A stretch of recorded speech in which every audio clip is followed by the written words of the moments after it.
वासुदेवाय। ओम नमो भगवते वासुदेवाय।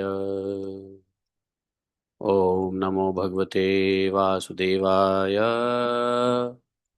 ओम नमो भगवते वासुदेवाय। ओम नमो भगवते वासुदेवाय। ओम नमो भगवते वासुदेवाय। ओम नमो भगवते वासुदेवाय। ओम नमो भगवते वासुदेवाय।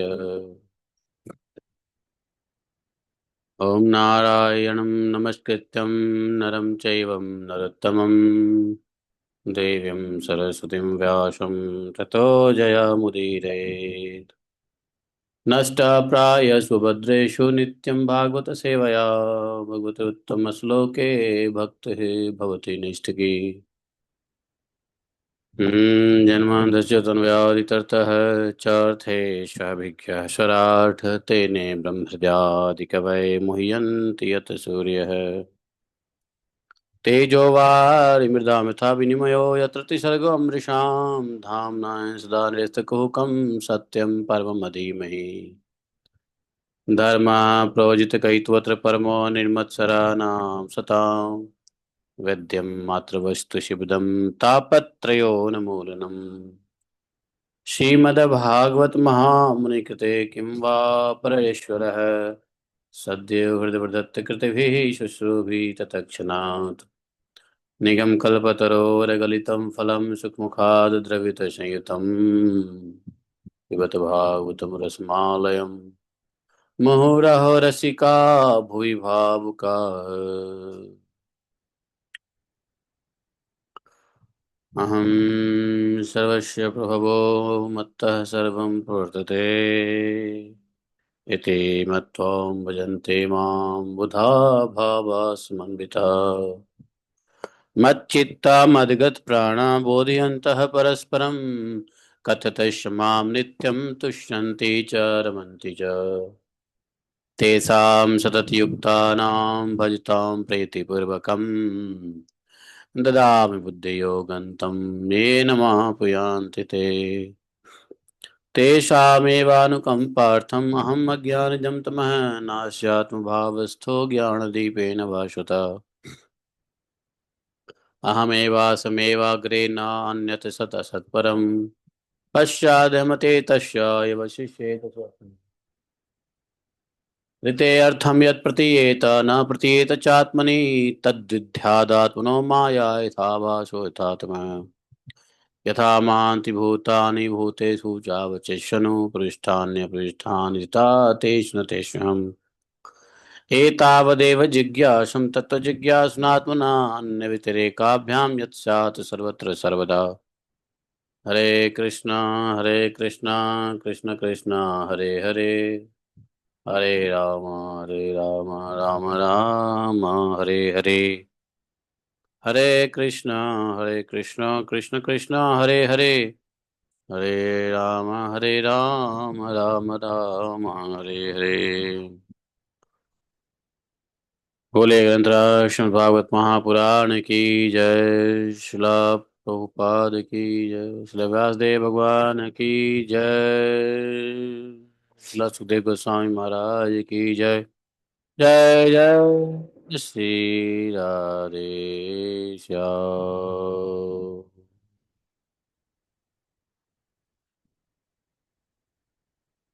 हरे कृष्णा।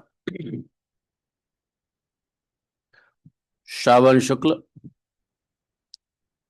एकादशी आज है और आज का ज्येष्ठा नक्षत्र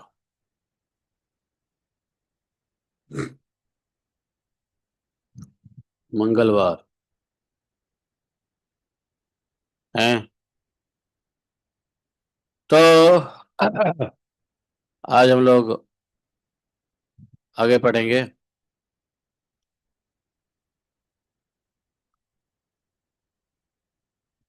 श्रीभगवानुवाच यदोनैवं महाभागो ब्रह्मण्येन सुमेधसा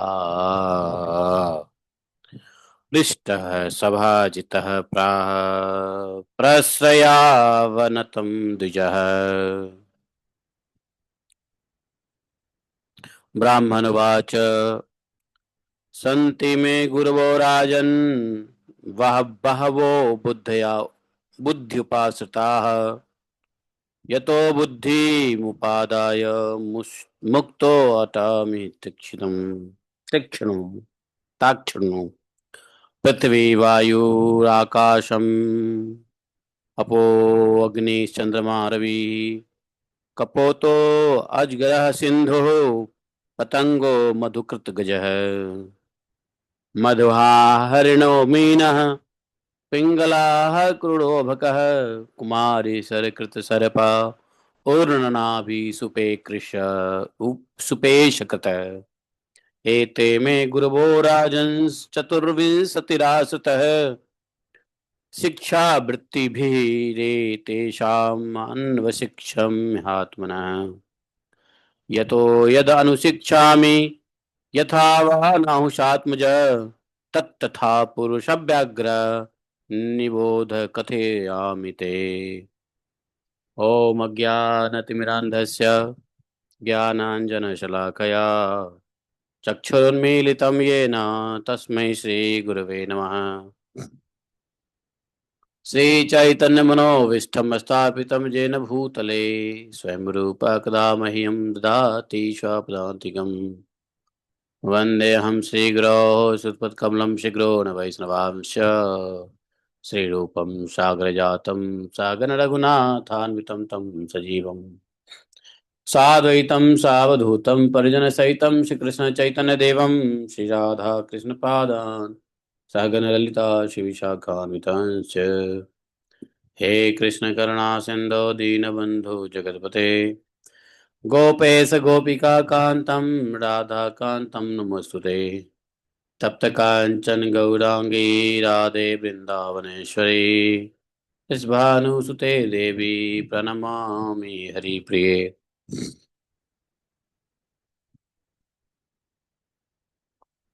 वाञ्छाकल्पतरुभ्यश्च कृपा सिन्धुभ्यैव च पतितानां पावनेभ्यो वैष्णवेभ्यो नमो नमः।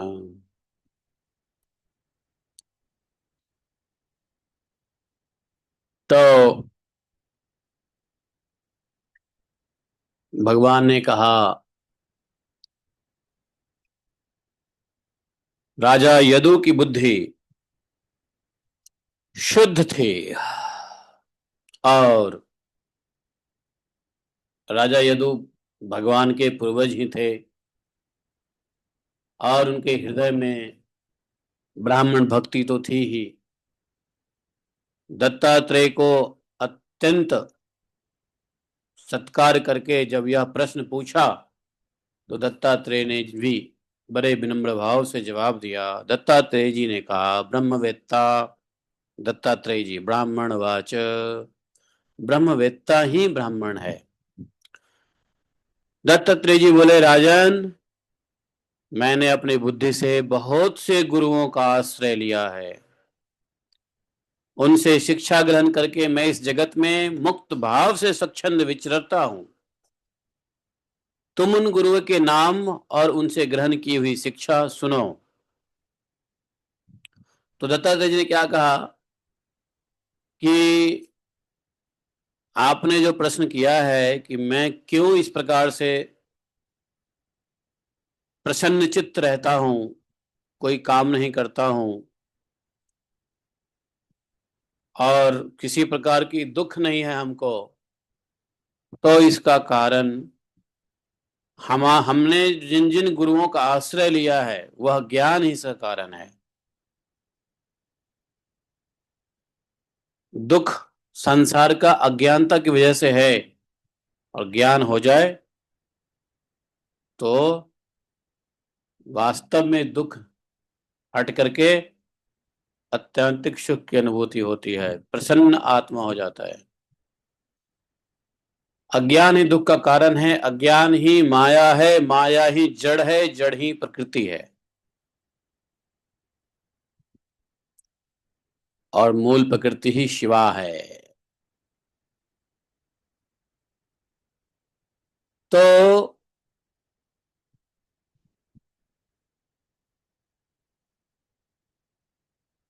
मैं जिनसे शिक्षा ग्रहण करके इस संसार में स्वच्छंद मुक्त भाव से विचरता रहता हूं, आप उन गुरुओं के नाम और उनसे ग्रहण की हुई शिक्षा को सुनो।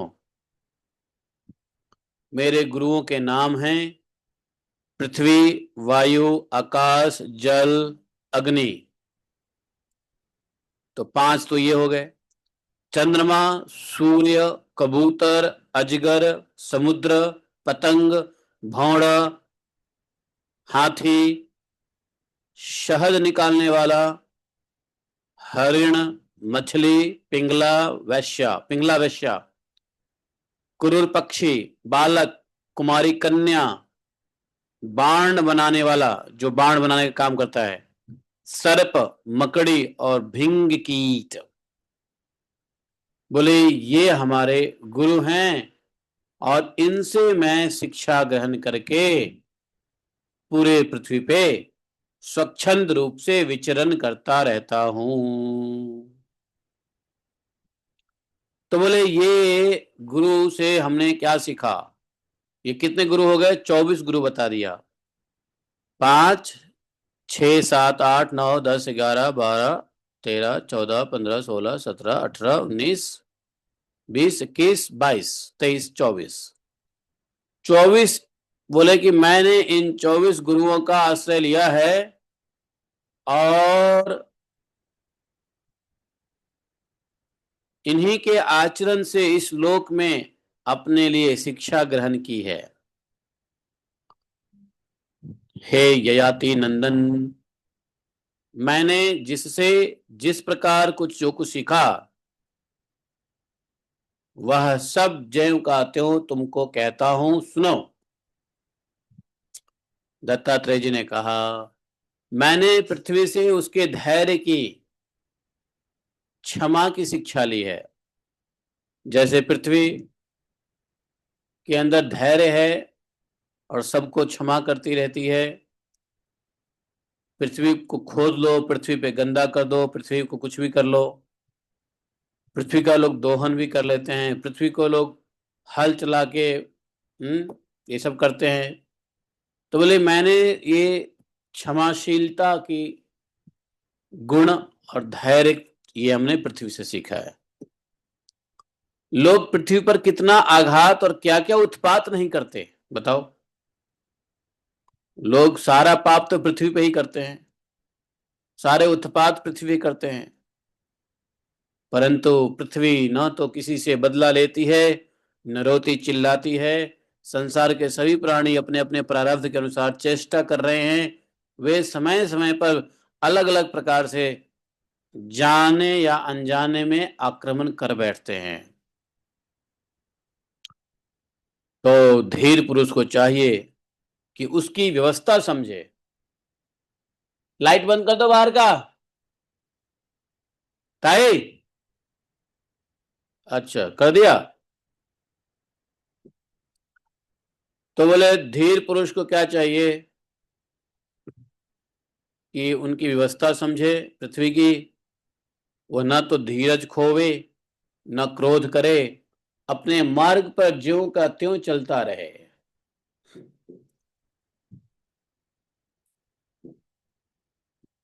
शश्वत प्रार्थ सर्वेह, प्रार्थैकांत संभव, साधु शिक्षेत भूभृत्तो, नग शिष्य परात्मता।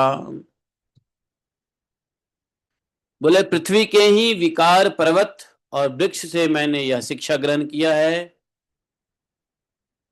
पृथ्वी से ही तो उत्पन्न होता है पर्वत और वृक्ष, तो पर्वत और वृक्ष से मैंने यह शिक्षा ग्रहण किया है कि जैसे उनकी सारी चेष्टाएं, सारी क्रियाएं, सारी प्रयास हमेशा दूसरे के हित के लिए होता है, पर्वत और वृक्ष। बल्कि ऐसा कह लो, कहना ही चाहिए कि उनका जन्म एकमात्र दूसरों के हित के लिए ही हुआ है। वृक्ष और पर्वतों का जन्म केवल दूसरों के हित के लिए हुआ है। साधु पुरुष को चाहिए कि उनकी शिष्यता स्वीकार करके उनसे परोपकार की शिक्षा ग्रहण करे। वृक्ष वास्तव में कितना परोपकारी है और सहनशील भी है वृक्ष, क्योंकि सहनशील धरती माता की से उत्पन्न है ना, इसलिए वृक्ष सहनशील है। वृक्ष को काट दो, चीर दो, फाड़ दो, नष्ट कर दो, वृक्ष कुछ नहीं कहते। कभी कभी वृक्ष थोड़े आंसू बहाते हैं, लेकिन वो भी नहीं, कुछ कहते नहीं। फल दूसरों के लिए, ऑक्सीजन दूसरों के लिए, हवा दूसरों के लिए, छाया दूसरों के लिए, जड़, तना, फुनगी, पत्ते, फूल सब दूसरों के लिए। तो परोपकार की शिक्षा पृथ्वी से ही उत्पन्न, पृथ्वी के विकार से उत्पन्न, या पृथ्वी या पर्वत और वृक्ष से हमें परोपकार की शिक्षा ग्रहण करनी चाहिए। परोपकार करना चाहिए। साधु पुरुष को क्या करना चाहिए कि उनकी शिष्यता स्वीकार करके उनसे परोपकार की शिक्षा ग्रहण करें। वृक्ष को गुरु बनाओ, पर्वत को गुरु बनाओ और उनसे शिक्षा ग्रहण करो परोपकार की।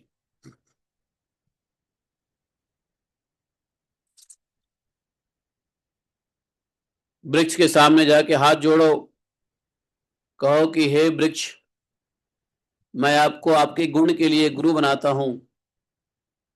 आप गुरु स्वरूप अपने गुण को हमें प्रदान करें। आप जिस प्रकार धैर्य धारण करते हैं, आप जिस प्रकार से महान परोपकार करते हैं, वैसा ही गुण हमारे अंदर आवे। हम आपके शिष्य, आप हमारे गुरु हैं। दत्तात्रेय जी कह रहे हैं कि परोपकार की शिक्षा ग्रहण करो, शिष्यता स्वीकार करके।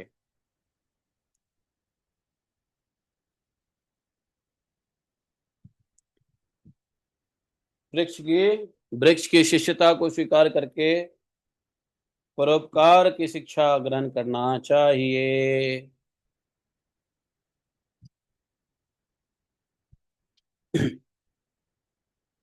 और कहा है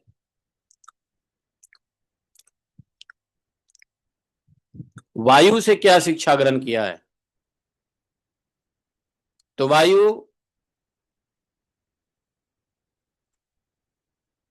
शरीर के कैसी वायु, तो शरीर के अंदर रहने वाली वायु, प्राण वायु से यह शिक्षा ग्रहण की है। जैसे वह आहार मात्र की इच्छा रखता है और उसकी प्राप्ति से ही संतुष्ट हो जाता है, वैसे ही साधक को भी चाहिए कि जितने से जीवन निर्वाह हो जाए उतना भोजन कर ले।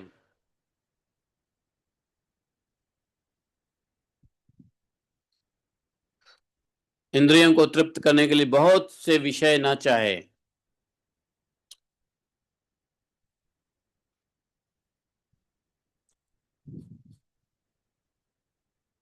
इंद्रियों को तृप्त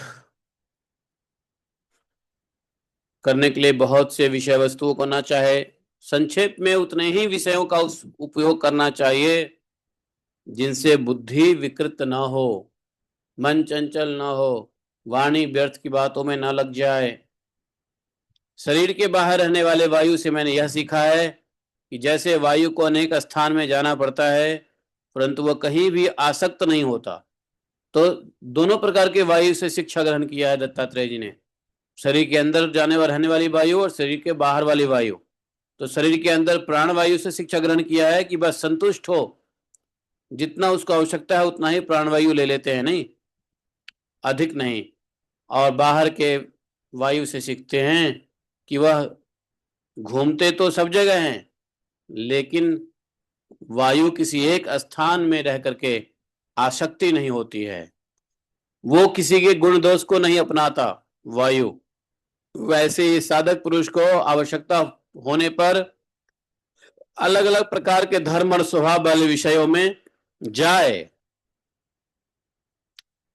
परंतु अपने लक्ष्य पर स्थिर रहे, किसी के गुण या दोष की ओर झुक ना जाए, किसी से आसक्ति या द्वेष न कर बैठे। समझे?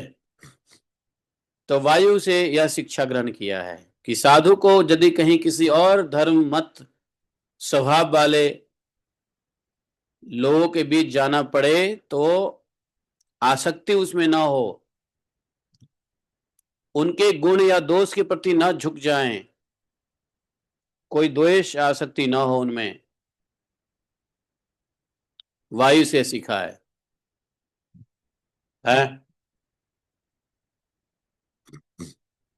प्रभुपाद जी अमेरिका गए तो कितने विधर्मियों के बीच में गए, कितने अवगुण और गुण वालों के साथ भी बैठे उठे, बात किया, लेकिन कभी भी किसी के गुण अवगुण से प्रभुपाद जी न किसी का गुण लिया न अवगुण लिया, बस अपना गुरु का ज्ञान, अपनी लक्ष्य, अपनी साधना, अपना भगवान, अपनी माला, अपना चैंटिंग मंत्र। वो बिल्कुल भी न तो वहां के गुणों से न तो वहां पे के दुर्गुणों से अछूत रहे। पाश्चात्य जगत की दोष के प्रति भी उनका कोई झुकाव नहीं हुआ, न ही उनके गुण के प्रति उन्होंने बहुत प्रशंसा की, बल्कि उनके दोष गुण को उनके पास छोड़ते हुए अपना सिद्धांत स्थापित करके लौटे, आसक्ति नहीं किया।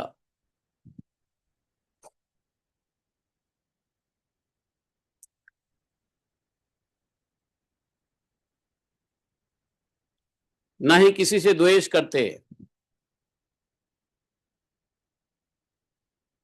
तो ये साधु को वायु से गुण सीखना चाहिए। गंध, गंध स्मेल, स्मेल वायु का गुण नहीं है, ये तो पृथ्वी का गुण है, लेकिन हवा उसको कैरी करता है, वहन करता है। हवा एक जगह से दूसरे जगह गंध को ले जाता है, लेकिन गंध जो है, स्मेल, वो वायु का गुण नहीं है। हैं? वैसे ही अपने शरीर अपने को शरीर नहीं, आत्मा के रूप में देखने वाला साधक शरीर और उसके गुणों का आश्रय होने पर भी उनसे सर्वथा निर्लिप्त रहता है।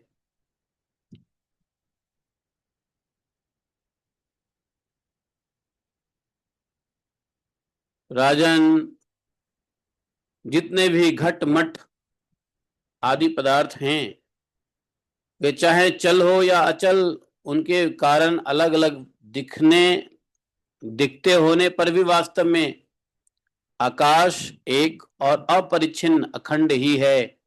वैसे ही चर अचर जितने भी सूक्ष्म स्थूल शरीर है, उनमें आत्मा रूप से सर्वत्र स्थित होने के कारण ब्रह्म सभी में है।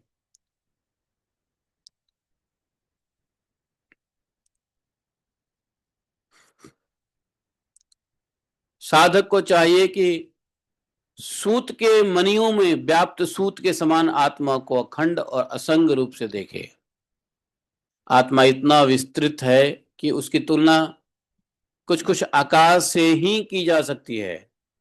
इसलिए साधक को आत्मा की आकाश रूपता की भावना करनी चाहिए। जैसे आकाश सर्वत्र व्याप्त है, आत्मा भी सर्वत्र व्याप्त है।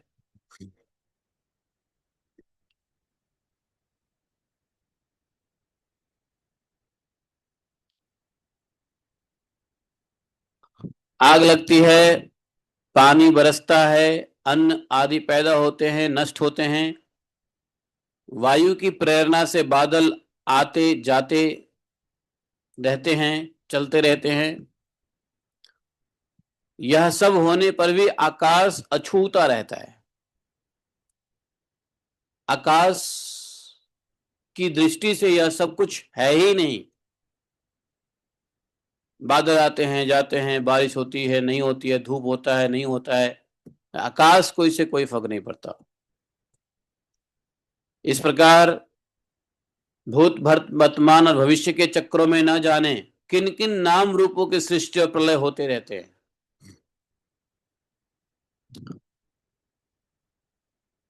भूतकाल में, वर्तमान में और भविष्य काल में बहुत सारे सृष्टियों की अलग अलग नाम रूप वाले सृष्टि और प्रलय होते रहते हैं, लेकिन आत्मा के साथ उनका कोई संबंध नहीं है, कोई स्पर्श नहीं है, ये सब शरीर का है। तो जिस प्रकार जल, जल के स्वभाव से क्या होता है, स्वच्छ, चिकना, मधुर, पवित्र करने वाला होता है जल। जैसे गंगा आदि तीर्थों के दर्शन, स्पर्श और नाम के उच्चारण भी लोग को पवित्र करते हैं, वैसे ही साधक को भी स्वभाव से ही शुद्ध, स्निग्ध, मधुरभाषी और लोक पावन होना चाहिए। जल कितना सबको प्यारा है, तो साधु का स्वभाव, साधक का स्वभाव भी ऐसा होना चाहिए कि जल की तरह लोक पावन, मधुरभाषी, स्निग्ध, शुद्ध, शीतल होना चाहिए।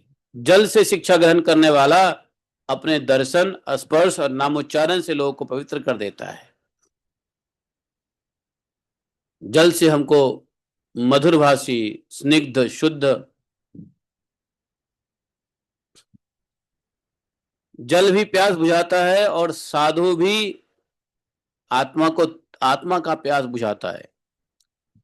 साधु को जल से शिक्षा लेना चाहिए, जैसे सबको जगत में जल शरीर के प्यास को बुझाता है, साधु को आत्मा का, संसार में आत्मा का प्यास बुझाना चाहिए। उनकी बात से, उनके हाव भाव से, उनके चरित्र से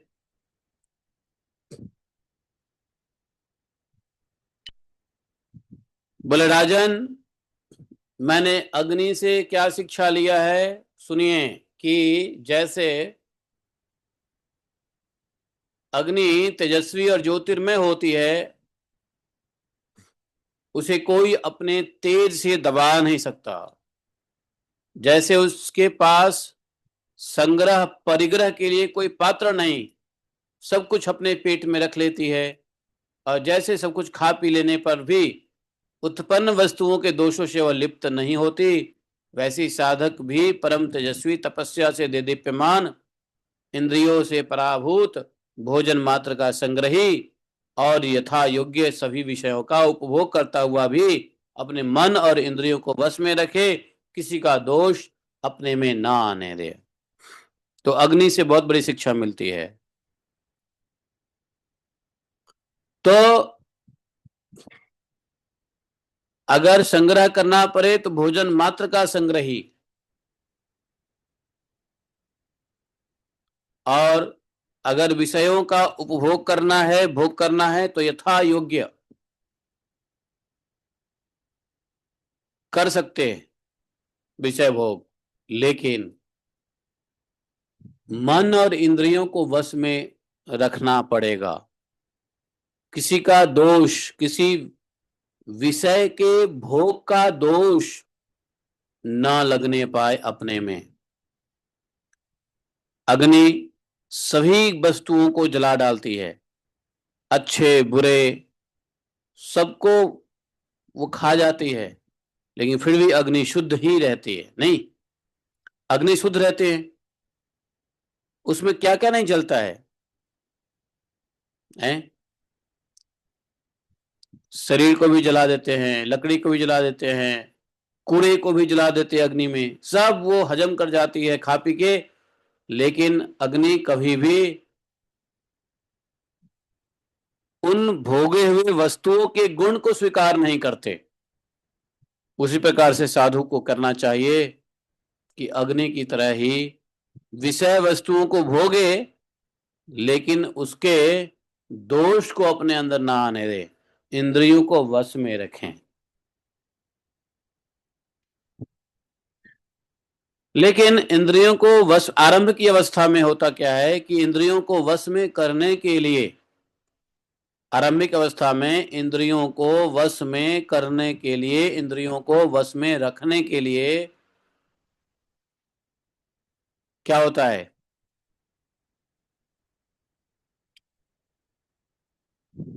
विषय का त्याग करना पड़ता है शुरू में, और जब विषय का त्याग करके इंद्रियां वश में हो जाता है, वैसे विषय का त्याग कर भी देते हैं और इंद्रिय वश में कर लो तो भी विषय भोग आने के बाद इंद्रिय तो ऐसा है कि वो कभी भी वाचाल हो सकता है, कभी भी अनियंत्रित हो सकता है, अनकंट्रोल एनी टाइम हो सकता है इंद्रिय, ऐसा नहीं है।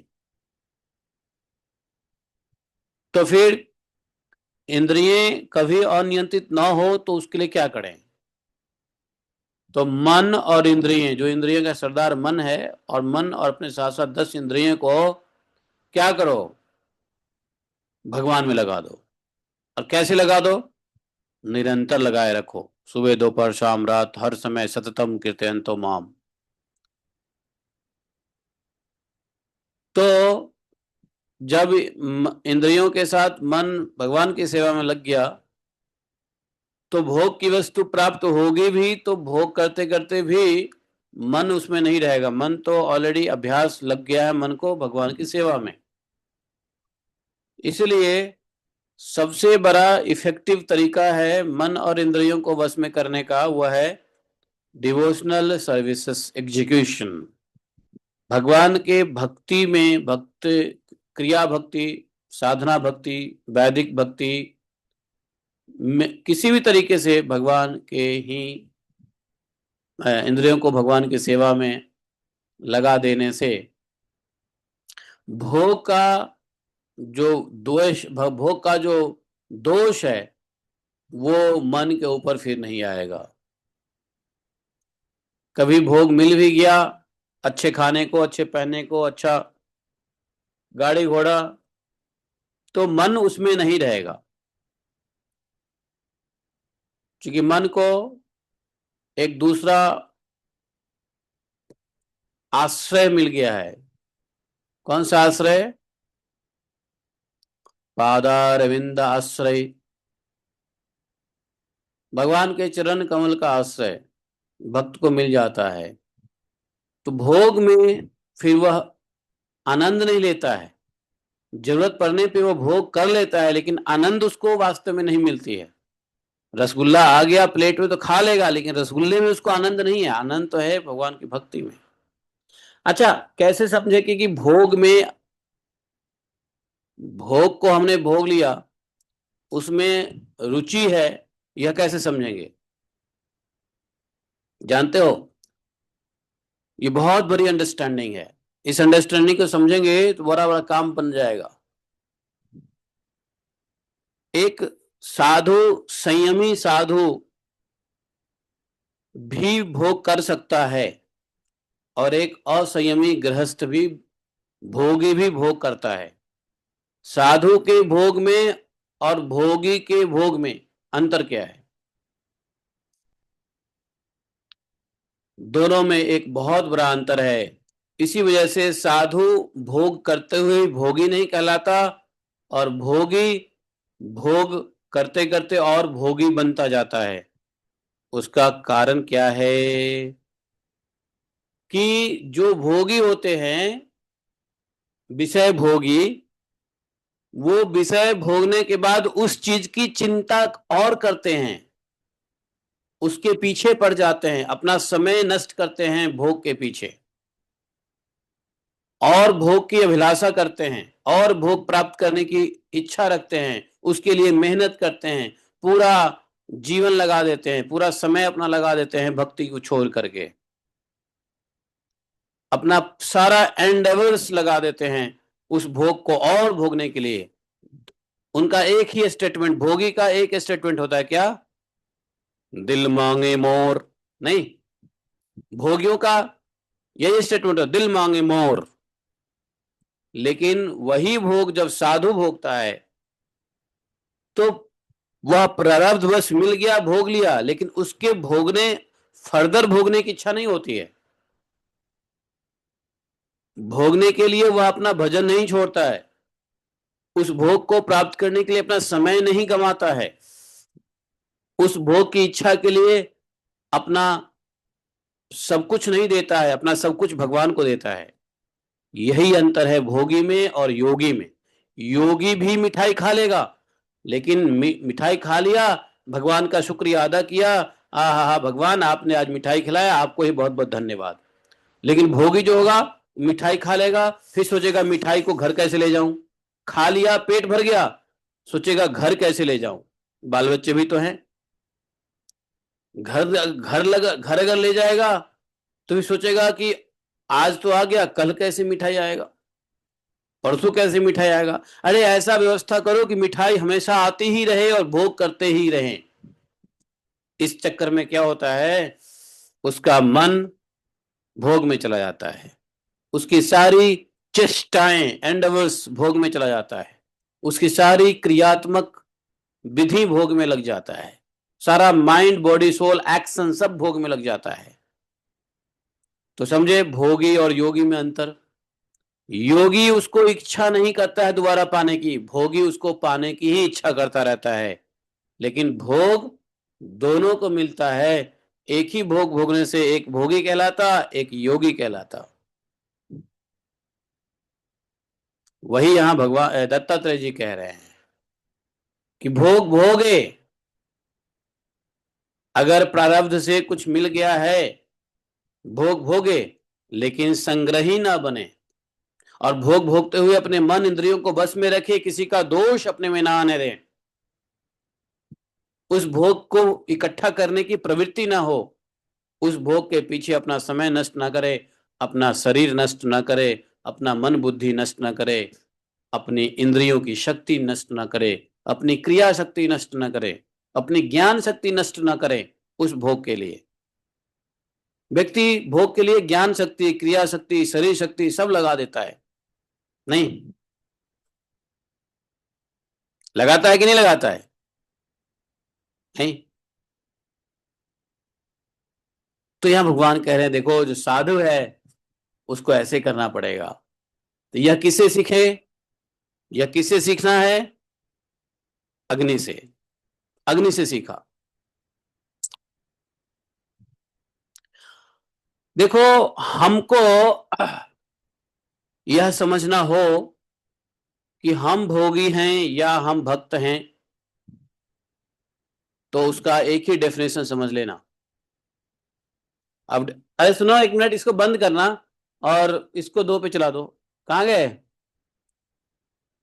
आवाज आ रही है, ये बहुत तेज आवाज कर रहा है, इसको बंद कर दो, इसको 2 पे चला दो।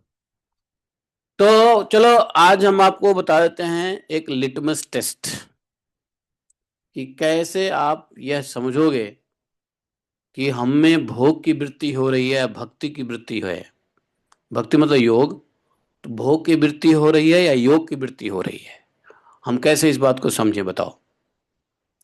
यदि हमको अपने प्रारब्ध से कुछ मिल गया है और उसको मिलने के बाद और ज्यादा पाने की इच्छा होती है, तो समझो कि अभी हम भोग में ही हैं। अच्छी चीज मिल गया खाने को, और अच्छी चीज मिले ऐसी इच्छा होती है, तो समझो हम भोग में हैं।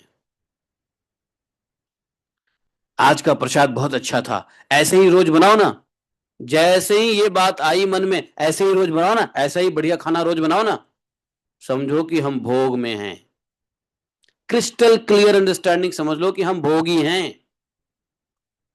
अच्छा कपड़ा मिल गया, वाह ऐसा कपड़ा और मिले तो मजा आ जावे, ऐसा ही कपड़ा लाऊंगा मैं, ऐसा ही कपड़ा लाएंगे, समझो भोग में हैं। समझे। तो प्रारब्ध से अच्छी बुरी चीजें मिल जाती है, लेकिन उसी के पीछे यदि और इच्छा प्राप्त करने की होवे, तो समझे हम भोग में हैं। समझे, प्रारब्ध से पैसा, रुपए पैसे मिल गए, लेकिन फिर भी और भी पाने की इच्छा होती है, और इकट्ठा करने की इच्छा होती है, भोग में है। और इसके ठीक उल्टा, आज बढ़िया सा खाना प्रसाद मिल गया, भोजन प्रसाद मिल गया, बहुत बढ़िया, जय हो जय हो, आज बड़ी कृपा हुई भगवान की, भगवान को धन्यवाद बोल दिया, लेकिन और पाने की इच्छा नहीं है। मन में थोड़ी भी इच्छा नहीं है कि ऐसा प्रसाद अच्छा मिला तो और बढ़िया मिल जाए, अगले बार मिलता ही रहे। ठाकुर जी की जैसी इच्छा, आज उन्होंने बढ़िया प्रसाद कराया, उनको धन्यवाद। अपना मन ठाकुर जी में लगा हुआ है। कल के रेट में नहीं मिला तो भी कोई बात नहीं है, मिल गया तो भी कोई बात नहीं है। तो ये माइंडसेट है, इंद्रियों को वश में और मन को वश में करने का ये माइंडसेट है। इससे क्या होता है कि भोग का दोष नहीं आता। नहीं तो भोग ने क्या किया, आपको लुभा लिया। प्रकृति ने आपको कुछ दिया और आपका मन उसी में लग गया, तो फिर क्या हो गया? अगर प्रकृति ने कुछ भोग की वस्तु दे दी और भोग की वस्तु दे करके आपने भोग कर लिया, लेकिन उसी के प्रति और इच्छा जारी है, तो क्या? हाँ, अरे गेट खोल दो। तो वहां बेल है, बेल बजा दो, बेल बजा दो। तो इस प्रकार से जो है, यहां पे इंद्रियों को वश में करना और मन को वश में करना कोई बहुत बड़ा रॉकेट साइंस थोड़ी ना है। इसको अंडरस्टैंडिंग से ही हम लोग कर सकते हैं। हरे कृष्णा, बैठिए माता जी, आसन ले लो। बस बस ठीक है। तो ऊपर बैठ जाओ, वहां बैठ जाओ, ऊपर बैठ जाओ, नहीं सोफा बैठ जाओ, आराम से बैठो, आराम से बैठो, हाँ आराम से बैठो। बूढ़े बुजुर्ग लोग हाथ जोड़े भगवान के सामने, ये बहुत है। क्यों इतना क्यों मेहनत करना? तो समझ गए ना? मन और इंद्रियों को कहते हैं वश में करना बड़ा डिफिकल्ट है। कोई डिफिकल्ट नहीं है। ज्ञान से जितना आसान, भगवत ज्ञान से जितना मन और इंद्रियों को वश में करना आसान है, उतना किसी भी योग पद्धति से नहीं है। इसीलिए इसीलिए सांख्य योग की बहुत श्रेष्ठता मानी गई है। हमारे 6 फिलॉसफी है, 6 दर्शन है। 6 ऊपर बैठ जाओ कुर्सी पे। 6 दर्शन है ना हमारे। तो 6 दर्शन में सबसे बड़ा दर्शन कौन सा है? सबसे बड़ा दर्शन कौन सा है हमारे लिए 6 दर्शन में? सांख्य दर्शन है। सांख्य दर्शन के बाद योग दर्शन है, उसके बाद मीमांसा है, उत्तर मीमांसा है, वेदांत है। तो यह वेदांत, उत्तर मीमांसा या ये जो योग दर्शन है, इसको श्रेष्ठ क्यों नहीं माना है? अगर इंद्रियां और मन इन्हीं सबसे योग से यदि इंद्रियां मन में वश, इंद्रिया और मन वश में होता, तो इस योग ही सबसे बड़ा दर्शन दर्शन होता। लेकिन योग सबसे बड़ा दर्शन नहीं है, सांख्य सबसे बड़ा दर्शन है। और सांख्य क्या? पुरुष प्रकृति का ज्ञान। सांख्य योग भगवत ज्ञान। भगवत ज्ञान क्या है? सांख्य योग है। तो इसलिए इंद्रियों और मन को वश में करना जितना भगवत ज्ञान से संभव है, सांख्य योग पुरुष प्रकृति के ज्ञान से संभव है, उतना योग के साधन से नहीं, न्याय से नहीं, वैशेषिक से नहीं, वेदांत से नहीं। वेदांत क्या है? वेदांत वेद में तो और ज्यादा भोग ही लिखा हुआ है, कर्मकांड। तो इसलिए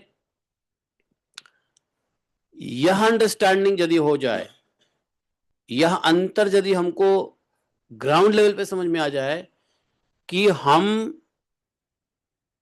अपने से क्रॉस चेक करें कि हम भोगी हैं कि योगी हैं, भक्त हैं कि भोगी हैं, तो समझ में आ जाएगा। तो किसी चीज को पाने के बाद यदि और इच्छा हो रही है पाने की, सतर्क हो जाओ, अरे हम तो भोगी हो रहे हैं, है कि नहीं? अच्छा खाने को मिल गया, अच्छी जगह घूमने को मिल गया, एक जगह एक बार अपने प्रारब्ध से चलो चले गए, स्विट्जरलैंड घूम के आ गए, इच्छा हो रही है कि अब हॉलैंड जाए घूमने, इच्छा हो रही है कि अभी दुबई जाए घूमने, इच्छा हो रही है तो अभी है। तो ये क्या है? ये भोगी लक्षण है। एक बार प्राप्त हो गया, वो आपका प्रारब्ध है, लेकिन उसके पीछे भागना ये भोग है। समझे?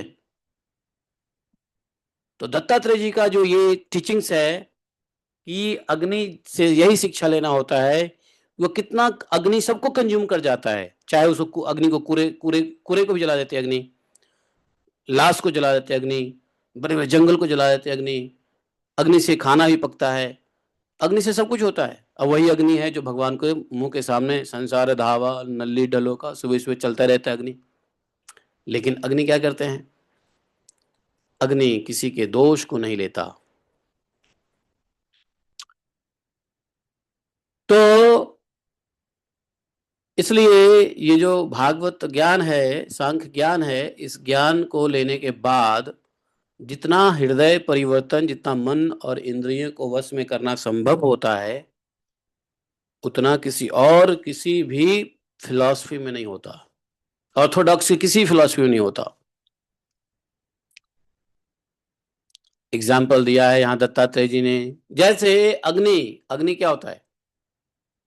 लकड़ी आदि में देखो, अग्नि है सब जगह। ये पांचों पदार्थ सब जगह है।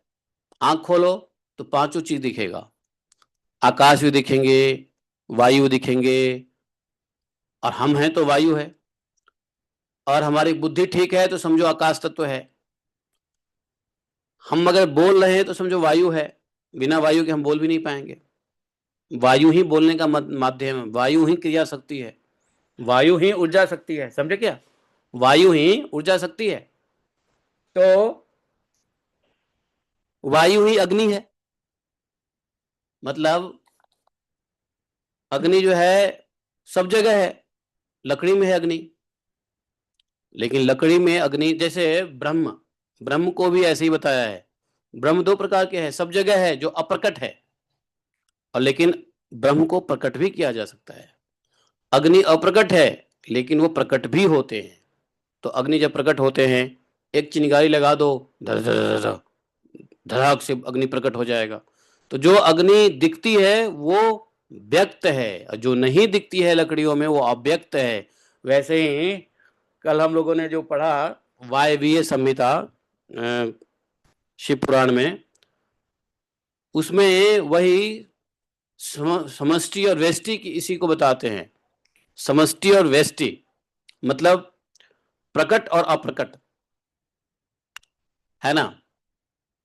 तो जलती हुई अग्नि का जो लौ देखते हो, वो अग्नि प्रकट अग्नि है, व्यक्त अग्नि है। और जब हम कुछ नहीं देखते हैं तो अव्यक्त है। हर चीज का अपना टेम्परेचर है। देखो हर चीज का, इसीलिए क्या टेम्परेचर, आप कोई भी वस्तु उठाओ इसका टेम्परेचर होगा, नहीं है? इसका टेम्परेचर, सबका टेम्परेचर अपना अपना, है ना? हमारे शरीर का टेम्परेचर है, हर हर वस्तु की कण कण की टेम्परेचर अलग अलग है। तो अग्नि सब में छुपा हुआ है, सर्वव्याप्त है।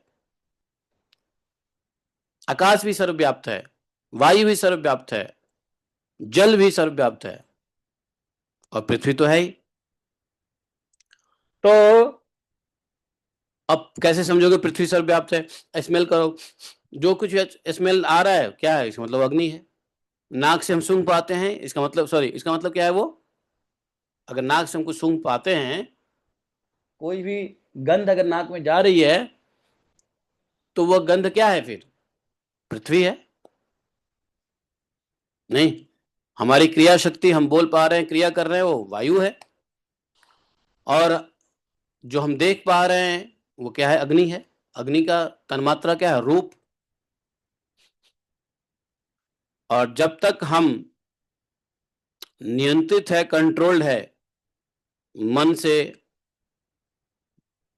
इंद्रियों से, बुद्धि से, चित्त से, अंतःकरण से, तब तक आकाश तत्व है। आकाश नहीं होगा तो मन बुद्धि चित्त अहंकार ये सब फंक्शनल नहीं होता है।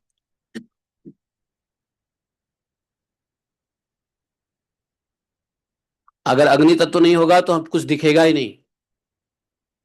अग्नि की तन्मात्राएं रूप है, रूप। तो ये सब बोले कि जैसे ये सब अप्रकट रहते हैं और कहीं प्रकट भी होते हैं, वैसे ही साधक को कहीं गुप्त रहे और कहीं प्रकट हो जाए। समय पे गुप्त रखना चाहिए, समय पे प्रकट करना चाहिए। दत्तात्रेय जी घूम रहे हैं, जरूरी थोड़ी नहीं है सबको प्रकट करे कि मैं बहुत बड़ा परमहंस हूं, मैं ये हूं, मैं वो हूं, मैं अवधूत हूं। तो जो उनको, जो जो ज्ञानी पुरुष उनको समझ लिया, उसके सामने प्रकट हो गए। जैसे ये कौन, यदु महाराज, यदु महाराज के सामने उन्होंने अपना पूरा पोल पट्टी खोल दिया, प्रकट हो गए। लेकिन अज्ञानियों के सामने साधु क्या होता है? अप्रकट हो जाता है। तो यही कह रहे हैं कि अज्ञानियों के सामने साधक आप गुप्त रखे, अपने आप को अप्रकट रखे, और यदि कोई ज्ञानी दिखता है सामने तो उसके सामने प्रकट भी हो सकते हैं। आप प्रकट भी हो सकते हो, लेकिन प्रकट भी हो सकते हो, क्योंकि आपके प्रकट होने से जो ज्ञानी लोग होगा वो आपका नुकसान नहीं करेगा। अब यदु महाराज, यहाँ पता है यदु महाराज को कि उनको ज्ञान है, हृदय उनका शुद्ध है। भगवान ने पहले कहा यदु नैव महाभागो ब्राह्मण ने सुमेधसा सुमेधसा, और पृष्ठ सभा जीता प्राहा प्रशायान्वितम द्विजः, ब्राह्मण भक्त थे और हृदय भी शुद्ध था। तो दत्तात्रेय जी ने अपने आप को प्रकट कर दिया, यह ज्ञान दे दिया। उनको पता है कि इस ज्ञान का मिसयूज नहीं होने वाला है, इसलिए ज्ञान भी उसी को देना चाहिए जहां पे मिसयूज ना हो। तो साधु के ऐसे लक्षण होते हैं कि कभी प्रकट हो, कभी नहीं भी प्रकट होगा, जिससे कल्याणकामी पुरुष उनकी उपासना कर सके। अगर हर जगह साधु प्रकट होता रहेगा तो कल्याण चाहने वाला, जिसको मुमुक्षु कहा गया है, मुमुक्षु पुरुष, हाँ, तो जो मुमुक्षु होते हैं, ये मुमुक्षु, मुमुक्षु कहते हैं जो अपना कल्याण चाहने वाले जो लोग होते हैं उसको मुमुक्षु कहते हैं।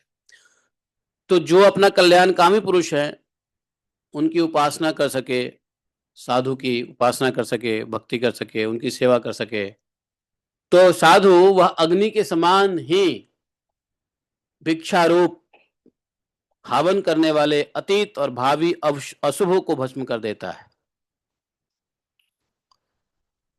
जैसे हवन में सारे हविष्य जल के भस्म हो जाता है, उसी प्रकार ऐसे साधु अतीत और भावी, अतीत मतलब पास्ट, भावी मतलब फ्यूचर, तो भूतकाल में हुए जो अशुभ हैं और जो आने वाला अशुभ होगा, दोनों को ये साधु लोग भस्म कर देते हैं। बताओ, इसलिए साधु की वही महिमा है।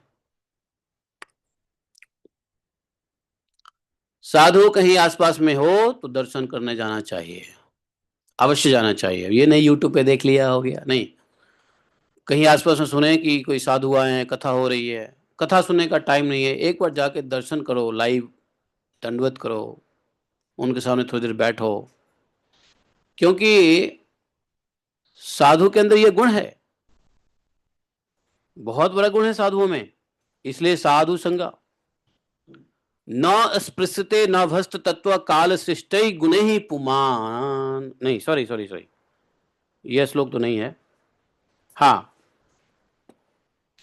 तो यह श्लोक है क्वचिंच क्वचिन्छन्नः क्वचित् अस्पष्टः उपास्यते स इक्षतां भुंगते सर्वत्र दातृणां दहन प्राग अनुत्त अशुभम। प्राग गु उत्तरा अशुभ, पीछे और आगे दोनों अशुभ को नष्ट करने वाले होते हैं साधु के दर्शन, साधु का संग, साधु की संगति, साधु का श्रवण। इसलिए कहा गया ना, साधु संग साधु संग है। तो आप लोग कल गए थे वहां पे कथा में? हाँ, बहुत बढ़िया। 4 बजे? 4 बजे से 9 बजे तक चली। हाँ हाँ, कल मैं नहीं गया, आ जाऊंगा मैं। देवयानी वाला वो होता है, हाँ, देवयानी वाला वो होता है, शर्मिष्ठा देवयानी। तो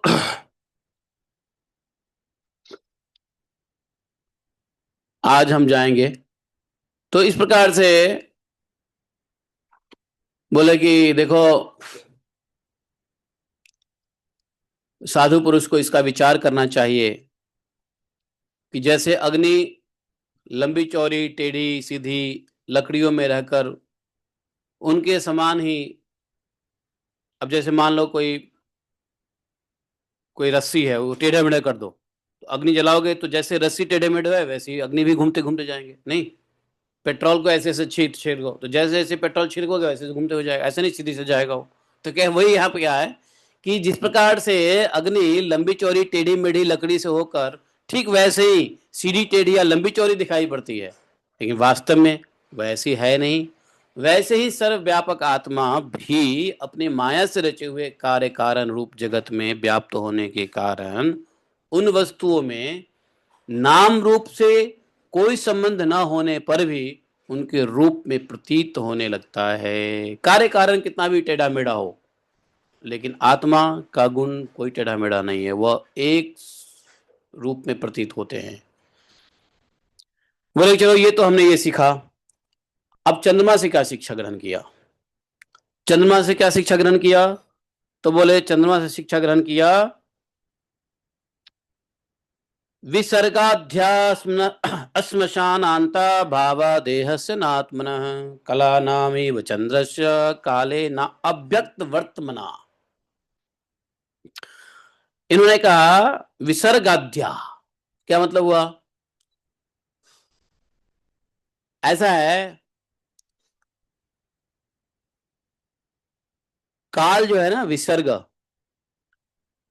वो उनके प्रभाव से चंद्रमा घटते हैं और बढ़ते हैं। अभी चंद्रमा देखो, आज एकादशी है तो चंद्रमा 80% अपने अफुलजेंस में रहेगा। कल द्वादशी त्रयोदशी चतुर्दशी और पूर्णिमा में 100% हो जाएगा। नहीं तो समय के साथ चंद्रमा की कलाएं घटती बढ़ती है। चंद्रमा तो चंद्रमा ही है। वाकई में चंद्रमा घटता है या बढ़ता है? क्या नहीं, चंद्रमा न घटता है न बढ़ता है, चंद्रमा की कला घटती और बढ़ती रहती है। और बोला कि चंद्रमा की तरह ही जन्म से लेकर मृत्यु पर्यंत काला नामीव चंद्रस्य, हाँ, जन्म से लेकर मृत्यु पर्यंत क्या होता है, जिनकी अवस्थाएं हैं वो सब शरीर की है, आत्मा की तो नहीं है।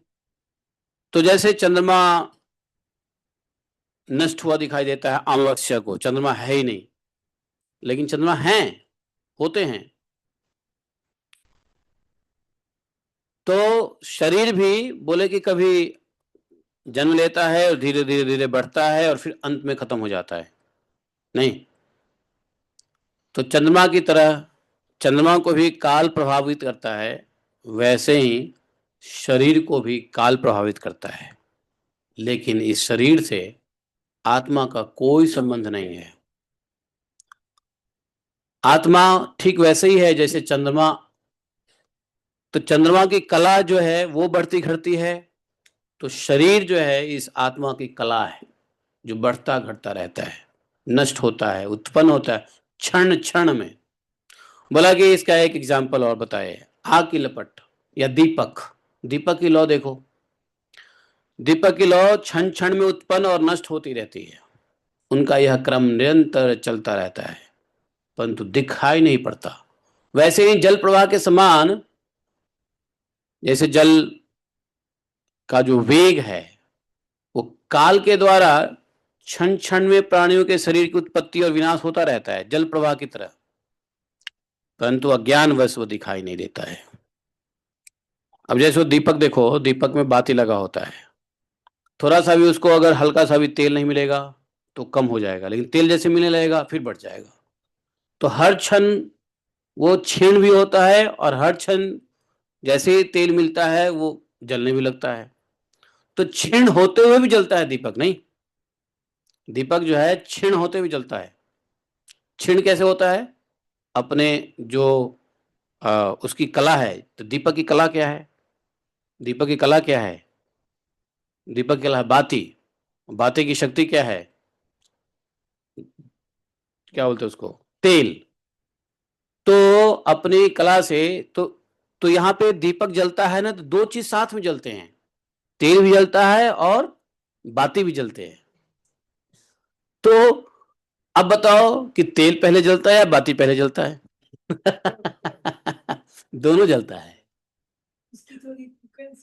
हाँ, ये है कि जैसे सेकंड बहुत तेजी से भागता है, वैसे ही जो तेल है वो सेकंड की तरह तेजी से भागता है। अब बाती जो है ना, घंटा मिनट की तरह धीरे धीरे चलता है, लेकिन अंतोगत्वा बाती भी जलती है कि नहीं? तो वो बताया कि इस प्रकार से आत्मा फिर उसमें कुछ लेना देना नहीं होता है आत्मा का, वह अपने कला शरीर, अब कला शरीर कोई भी कलात्मक शरीर हो सकता है। शरीर क्या है? शरीर जन आर्ट, आर्ट को ही कला कहते हैं। तो अभी मनुष्य के शरीर में है कला से, फिर अपने आर्ट से किसी और शरीर में जाएगा। और ये आर्ट बनाता कौन है? मन है, अपने ही वासना, ये वासना है जो कला को बनाता है। तो इस प्रकार से क्षण क्षण में प्राणियों का शरीर जो है उत्पत्ति और विनाश होता रहता है, परंतु अज्ञानवश वह दिखाई नहीं पड़ता। राजन, अगला गुरु है वह है सूर्य। सूर्य से हमने क्या शिक्षा ग्रहण की है सुनिए। जैसे सूर्य अपने किरणों से पृथ्वी का जल सींचते हैं और समय आने पर उसे वर्षा कर देते हैं। आप कहोगे ये क्या, वर्षा तो इंद्र करते हैं। अरे Indra is the reservoir, treasurer है वो वर्षा का, लेकिन वर्षा का फैक्टर जो है, कारण है, वो सूर्य है। इंद्र तो ट्रेजरर है बारिश का, जैसे पैसे का ट्रेजरर। तो ट्रेजरर जिसको जो होता है उसको पैसा खर्च करने का अधिकार नहीं होता है, उसको सिर्फ रखने का अधिकार होता है। खर्च करने का अधिकार कैशियर होता है। क्यों? तो इंद्र ट्रेजरर है, लेकिन उसका जो खर्च करने का फैक्टर है वो बोले सूर्य है। तो जिस प्रकार से सूर्य अपने किरणों से पृथ्वी का जल सींचते हैं और उस समय पर वर्षा देते हैं, तो सींचना मतलब क्या? सींचना मतलब खींचना। तो सूर्य के ही रोशनी से तो पृथ्वी का जल खींचते हैं, तो जल क्या होता है? तरल से बन जाता है। क्या? तरल से क्या बन जाता है? भाप बन जाता है, हवा। और भाप ऊपर चला जाता है, ऊपर जा करके फिर सूर्य अपने टेम्परेचर में चेंजेस करते हैं, कूलिंग इफेक्ट लाते हैं, फिर से वापस वो गिर जाता है। तो बोले कि यह सूर्य वैसे ही, सूर्य की तरह वैसे ही योगी पुरुष इंद्रियों के द्वारा समय पर विषयों को ग्रहण करता है और समय आने पर विषय को त्याग देता है। यह योगी का लक्षण है। एक तरफ से दान लेता है और देखता है कि दान देने का मौका है, दान दे देता है। समझे?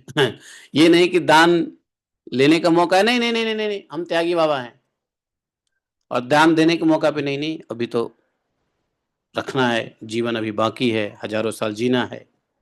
तो वो स्वार्थ बुद्धि आ जाती है, फिर उसको क्या होता है, उसको वो परिग्रह हो जाता है, परिग्रह। तो साधु पुरुष को दिनचर्या, दिन प्रतिदिन दैनिक जीवन में भी जो कुछ प्राप्त होता है उसको समय आने पर त्याग देता है। उसी तरीके से यहां तक कि अपना शरीर भी साधु को समय आने पर त्यागने में थोड़ा सा भी मोह नहीं लगता। उसको पता है शरीर मिला है, विषय को ग्रहण कर रहा है, समय आएगा शरीर को त्याग देगा, इससे उसको कोई मोह नहीं होगा। वह दान भी करता है, लेकिन किसी विषय से किसी समय में उसे इंद्रिय के किसी भी विषय में आसक्ति नहीं होती है। सूर्य को कोई आसक्ति नहीं है। सूर्य सबसे बड़े, सूर्य लेते भी हैं जल को और छोड़ते हैं। सूर्य जल को खींचते हैं और समय आने पर छोड़ देते हैं। ये नहीं कि नहीं नहीं नहीं रखे रहेंगे। सूर्य ये नहीं कहते कि नहीं नहीं नहीं हम खुद इतने गर्म हैं, हमको पानी चाहिए, हमको प्यासा, हम प्यासे हैं। सूर्य कभी ये नहीं कह सकता। तो खुद की प्यास क्या है? स्वार्थ है। स्वार्थ, खुद की प्यास ही स्वार्थ है। दूसरे के प्यास को बुझाना ही परमार्थ है। तो सूर्य ऐसा परमार्थ करते रहते हैं। दान जल लेते भी हैं और जल समय आने पे देते भी हैं। साधु को ऐसे ही करना चाहिए। किसी भी इंद्रिय के किसी भी विषय में, इंद्रियों के किसी विषय में आसक्त नहीं रहना चाहिए। समय आने पे सब कुछ त्याग देना चाहिए। अब देखो, और स्थूल बुद्धि पुरुषों को जल के अलग अलग पात्रों में प्रतिबिंब हुआ सूर्य उसमें प्रविष्ट होकर अलग अलग दिखाई देता है। जैसे समुद्र है या तालाब है या कठौता है या बर्तन है या मिरर है, कहीं भी जहां जहां सूर्य देखोगे सूर्य के प्रतिबिंब से प्रतिबिंबित होता है क्या, वो जलाशय, रिफ्लेक्शंस। सूर्य एक ही है लेकिन दिखाई अलग अलग रूपों में पड़ता है, परंतु इससे सूर्य अनेक हो जाते हैं क्या, नहीं होते हैं। तो सूर्य जब अनेक नहीं होते हैं लेकिन सूर्य अनेक दिखाई पड़ते हैं, वैसे ही उपाधियों के भेद से प्रत्येक व्यक्ति में आत्मा अलग अलग है, परंतु उनको ऐसा मालूम होता है कि आत्मा अलग है। यह बुद्धि मोटी बुद्धि है, देहात्म बुद्धि है। जैसे तुम्हारी शक्ल ऐसी है तो तुम्हारा आत्मा भी ऐसा ही होगा, तू जैसा है तेरा आत्मा भी वैसा ही होगा, ऐसा नहीं है। आत्मा चाहे किसी भी बर्तन में हो, किसी भी शरीर में हो, सूर्य के समान एक ही जैसा रहता है। जो आत्मा को भी भिन्न समझता है वह देहात्म बुद्धि में होता है, और उसकी बुद्धि वाकई में मोटी बुद्धि कही गई है। आत्मा का कोई भी शरीर से कोई मतलब ही नहीं होता है, कोई कैसा रूपवान हो, आहा कितनी सुंदर, और सुंदर शरीर को कभी कभी देख के हम कहते, कितना सुंदर आत्मा है। अच्छा, सुंदर शरीर को देख के क्या कहते हैं, कितना सुंदर व्यक्ति है, लगता है ना। सुंदरता से कभी कभी लगता है कि इनकी आत्मा कितनी अच्छी है। अब चेहरे पे चमक है, लगता है इनकी आत्मा में तेज है। अरे सबका आत्मा तेज है, किसी का आत्मा ऐसा नहीं बुझा हुआ है। ये कोई चाइना माल थोड़ी ना है। है कि नहीं, है। आत्मा एक ही है सब में। अब किसी का चेहरा चमक रहा है, अभी कुछ कहीं पे मैं पढ़ रहा था, तो कोई एक वो थे, क्या नाम था उनका, अरे वो एक वो क्या नाम है साधु का, जो हरिद्वार में रहते हैं, बहुत बड़े शिव भक्त हैं, महामंडलेश्वर हैं वो, बड़े बाल कटा के बस चमकते रहते हैं, अभी यूट्यूब पे भी आते रहते हैं बहुत बार। महामंडलेश्वर है वो। आ, उनका काफी वो कुंभ में वो काफी चर्चा चल रही थी। अवधेशानंद, अवधेशानंद गिरी जी, अवधेशानंद गिरी जी, पता नहीं नाम का। बाल कुछ ऐसे अंबानी उसके साथ अंबानी के साथ, हाँ हाँ हाँ, क्या अंबानी के साथ, हाँ। वो हरिद्वार में, नहीं वो बाल कृष्ण। हाँ हाँ, आप सुनो सुनो सुनो, वो एक बार, हाँ हाँ हाँ हाँ हाँ हाँ हाँ हाँ, चमकते हुए एकदम, है कि नहीं। तो वो एक बार टेलीविजन शो में इंटरव्यू दे रहे थे, तो उनको उनसे एक एंकर ने पूछा कि आपके चेहरे का चमक का क्या राज है। तो उन्होंने कहा, ये तो जिसकी आत्मा जितनी साफ है उतनी वो चमक दिखाई देती है चेहरे पे। हमने कहा ले हो, क्या बोल रही है। आत्मा, ये कहो कि अंतःकरण जितना शुद्ध होता है वो चेहरे पे आता है, क्योंकि अंतःकरण सब जो है ना, ये प्रकृति के अंदर है। अंतःकरण प्रकृति, वो कहते हैं आत्मा, वो आत्मा का प्रकाश चेहरे पे आता है। ओ भाई, आत्मा का प्रकाश चेहरे पे आता है। जब तक आत्मा चेहरे में है तब तक तो आत्मा प्रकाशित ही नहीं होता। मैं कभी कभी क्या है ना, इन लोग की इंटरव्यू सुनता रहता हूँ, सुनते में आनंद आता है, वाह। बहुत इंटरव्यू दिया था, हाँ हाँ हाँ हाँ, है ना, बहुत इंटरव्यू दिया था लोगों ने। मयूर विहार में बहुत बड़ा वो बना रहे हैं अपना हाँ जो भी है, आश्रम। वो है हरिद्वार के, लेकिन हरिद्वार में एक शिव जी, हरिद्वार छोड़ के, अच्छा जो भी है, मतलब साधु हैं, रिस्पेक्ट है। वो 10 नामी सन्यासी साधु हैं, श्रीपाद शंकराचार्य के लीनेज में, तो रिस्पेक्ट है, साधु हैं, बहुत अच्छा पूजा करते हैं, बहुत अच्छा शिव भक्त हैं। और पता है इतने कट्टर शिव भक्त हैं कि जब तक वो कहते हैं कि 1000 अभिषेक नहीं कर लेते हैं नित्य, वो प्रसाद ग्रहण नहीं करते हैं। और उनका अभिषेकम जो है, लिंगम अभिषेकम शुरू हो जाता है सुबह 3 बजे से ही। और चिले चपाटे लोग एकदम बर्तन में गंगा जल ला के देते रहेंगे और हाँ ओम नमः शिवाय ओम नमः शिवाय ओम नमः शिवाय खूब चलता रहता है हिसाब किताब, है कि नहीं? अब मुझे नाम वाम तो ध्यान रहता नहीं है, लेकिन हाँ जो भी है, तो कहने का तो ये है कि सब साधु हैं, धन्यवाद है, no offence, we respect everything. But then उन लोग का जो आंसर था ना, तो आंसर देख करके मुझे था आनंद आता है, कभी कभी आ जाता है ना स्क्रॉल करते करते कुछ इंटरव्यूज, तो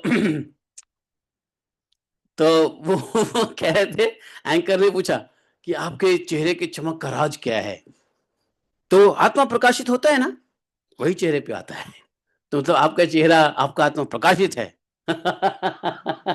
जबकि सत्य तो यह है कि आत्मा का प्रकाश जब तक आत्मा किसी चेहरे में है, अर्थात जब तक आत्मा किसी शरीर में है, वो तो प्रकाशित तो हो ही नहीं सकता है। तो फिर आत्मा का प्रकाश थोड़ी ना होता है, वो प्रकाश होता है अंतरात्मा। अंतरात्मा अंतःकरण, चित्त चित्त चित्त जितना मलिन होगा उतना ही चेहरे पे आपका एक्टिविटीज दिखेगा। हाँ हाँ, अब देख लो हमारे चित्त कितना मलिन है। तो कहने का मतलब यह है कि लेकिन यह भी ऐसा नहीं है, इस बात को मैं खंडन करता हूं, यह भी सत्य नहीं है। बहुत से लोग कुरूप हुए हैं, बहुत से लोग भद्दे दिखे हैं, लेकिन वो उनका आत्मज्ञान बिल्कुल जागृत था। जैसे चाणक्य, चाणक्य कुरूप थे, चाणक्य का शकल बहुत भद्दा था, मालूम है आपको?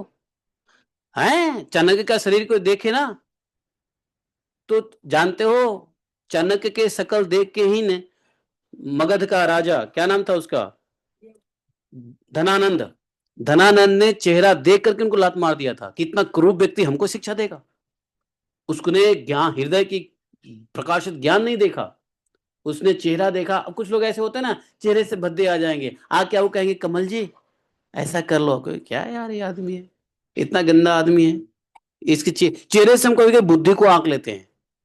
धनानंद ने यही गलती किया, गया था कुछ उपाय बताने चाणक्य जी कि देखो अलेक्जेंड्रिया से वो वहां आ रहे हैं, आपको ये करना पड़ेगा, नहीं तो सब नष्ट हो जाएगा, भ्रष्ट हो जाएगा। तो चाणक्य वास्तव में कुरूप थे, उनके चेहरे में पिंपल्स थे, चकत्ते थे, चेचक थे उनके चेहरे में पूरा, और उनको देख के डर जाओगे कोई शादी ना करे हैं, कोई अपनी बेटी ना दे चाणक्य के देख करके। चाणक्य जैसा बदसूरत शकल आजकल कास्टिंग के लिए कोई मिलेगा ही नहीं, टेलीविजन वालों को, समझे? लेकिन क्या प्रबुद्ध थे। छोड़ो, उसके बाद दूसरा एग्जांपल देता हूं कुरूप का, अष्टावक्र। अष्टावक्र को देखो, कितने काले कलूटे ऐसे हैं, फिर तो ऐसा नहीं कह सकते, ये सब बेकार की बात है, ये सब खंडन की बात है कि चेहरा जो है वो, अरे भैया चेहरा मोहरा ये सब तो तुम्हारे अपने ही संस्कार के वो हैं, है ना, जैसा तुमने बनाया वैसा पाया, जैसा इच्छा किया वैसे ही पाया, है कि नहीं? चेहरा से क्या होता है?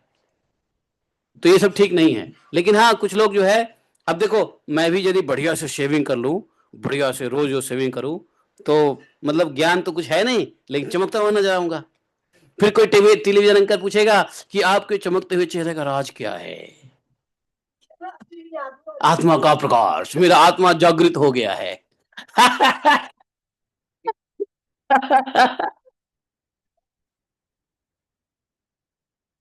चमकते हुए वो जो कहता है ना कहाँ, तो इतने बॉलीवुड, अरे अगर ऐसी बात है, ऐसी बात है तो कमल को यदि हेड सेव कर दिया जाए तो कमल तो सबसे ज्यादा आत्मा प्रकाशित नजर आएगा। है कि नहीं? है।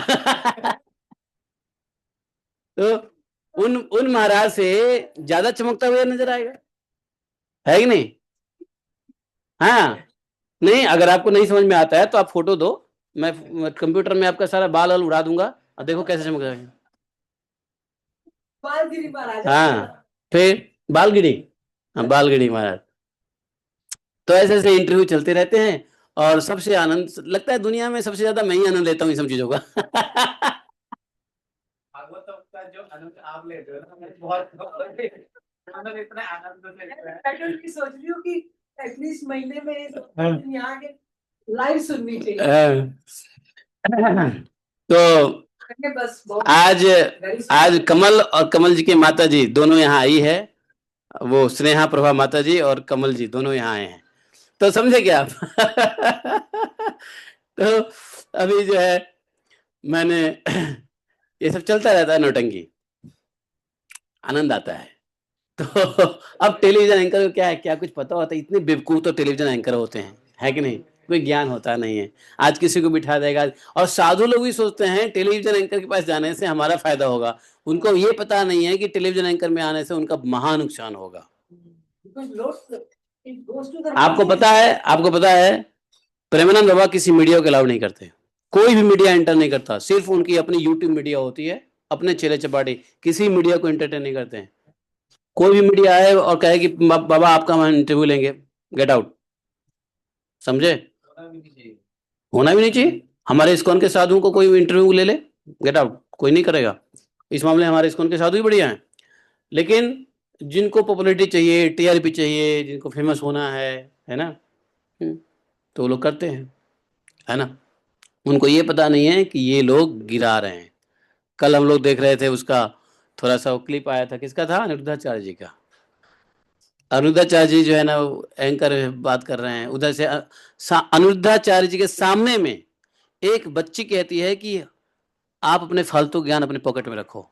तुम्हारी क्या इज्जत है यार? तुम ऐसे प्लेटफॉर्म पे जाते हो जहां पे अपना धर्म, अपना अपना तुम्हारे धर्म को एक नास्तिक बाचाल लड़कियां और लड़के, यूथ जिसको अकल नहीं है, 15 साल 14 साल 18 साल 20 साल के सब बैठे हुए हैं, और सामने में कहता है कि मैं आपको नहीं सुनना चाहता, आप अपना ज्ञान अपने पॉकेट में रखो, आपकी पत्नी ऐसी होगी इसलिए आप बोल रहे हो। अरे तुम बेइज्जती होने के लिए जा रहे हो, क्या बोलोगे?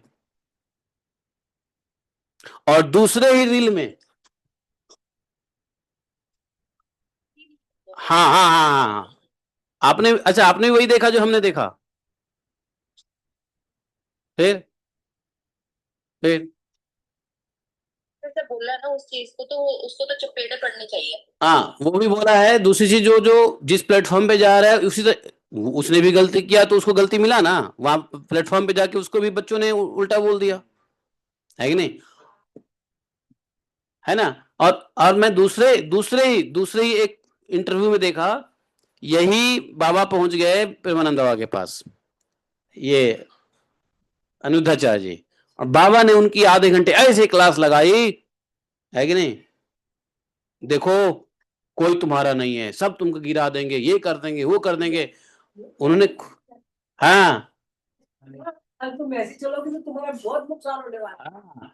तो कहने का मतलब यह है कि देखो, ये सब समझना पड़ेगा कि भाई धंधा को, है ना, धंधा बन रहने दो और आध्यात्म को अध्यात्म रहने दो। इसका दुख होता है, ये लोग जब बोलते हैं ना पब्लिसिटी के लिए बोलते हैं। हाँ, तो इसलिए, हाँ वही तो। अब देखो पब्लिक को, अगर पब्लिक को इस प्रकार से भाव गया है, ठीक है, तो क्या कर सकते हैं? दूसरी चीज क्या है, आपकी उम्र कितनी है? 35 साल के जवान आदमी हो। कभी कभी क्या होता है ना, जब उम्र दराज होता है, अनुभव होती है, बात की गंभीरता पहले से ही पता चलता है कि कितने गंभीर है। तुम 35 साल के हो, दरबार लगाते हो, ठीक है, मैं उस पर कमेंट नहीं करना चाहता कुछ भी, लेकिन वो मैच्योरिटी नहीं दिखती है। जो उनके भाई पर ये कौन है, हाँ हाँ हाँ कोई हाँ। मतलब जैसे सन्यासियों की बीवी होती है साधुओं की, वैसे नहीं होती, कितनी ग्लैमरस होती है। अब जो भी है, तो वो जज तो मैं नहीं कर रहा हूँ, लेकिन हाँ देखा उनके बच्चे को टाई वाई पहने हुए स्कूल ड्रेस में। पता तो मुझे, लेकिन मैंने वो देखा है कि जैसे उनकी गौशाला, नहीं, आप ये देखो ना, आप ये देखो, आप सबको सनातन की बात कर रहे हो, आप सबको भारतीयता सिखा रहे हो, गुरुकुल की बातें कर रहे हो, और उनके बच्चे साथ में हैं, और प्रेमानंद बाबा के सामने में ही टाई लगा के बैठा हुआ है। उनका बेटा, जो बड़ा बेटा था ना, वो टाई लगा के बैठा हुआ है, आपने नहीं देखा? रेड कलर का टाई है, देखो उस वीडियो को। टाई लगा के बैठा हुआ है, किसी अंग्रेजी स्कूल में जाता होगा, कन्वेंट स्कूल में जाता होगा। अरे अपने बच्चों को गुरुकुल में भेजो ना फिर हमारे इस्कॉन गुरुकुल में। फॉलो करना चाहिए। बाकी आश्रम मैंने देखा था, वो हाई-फाई बनाया था। तो अच्छा बनाया वो। देखो ऐसा है, ये सब तो पूर्व जन्म के अपने उपलब्ध है। वो यहाँ अगर वो कॉर्पोरेट में जाते तो अपने लिए बना लेते। वो यहाँ अच्छा है कि यहाँ है तो यहाँ उन्होंने सत्कर्म किया है।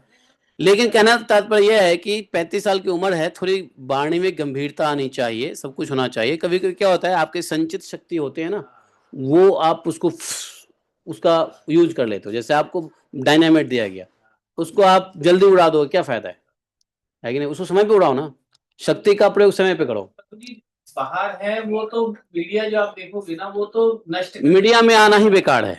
प्रभु जी इंटेंशनली करते हैं। एक बहुत ज्यादा हाँ, ऐसी रहती है। कंट्रोवर्सी में आना ठीक नहीं है।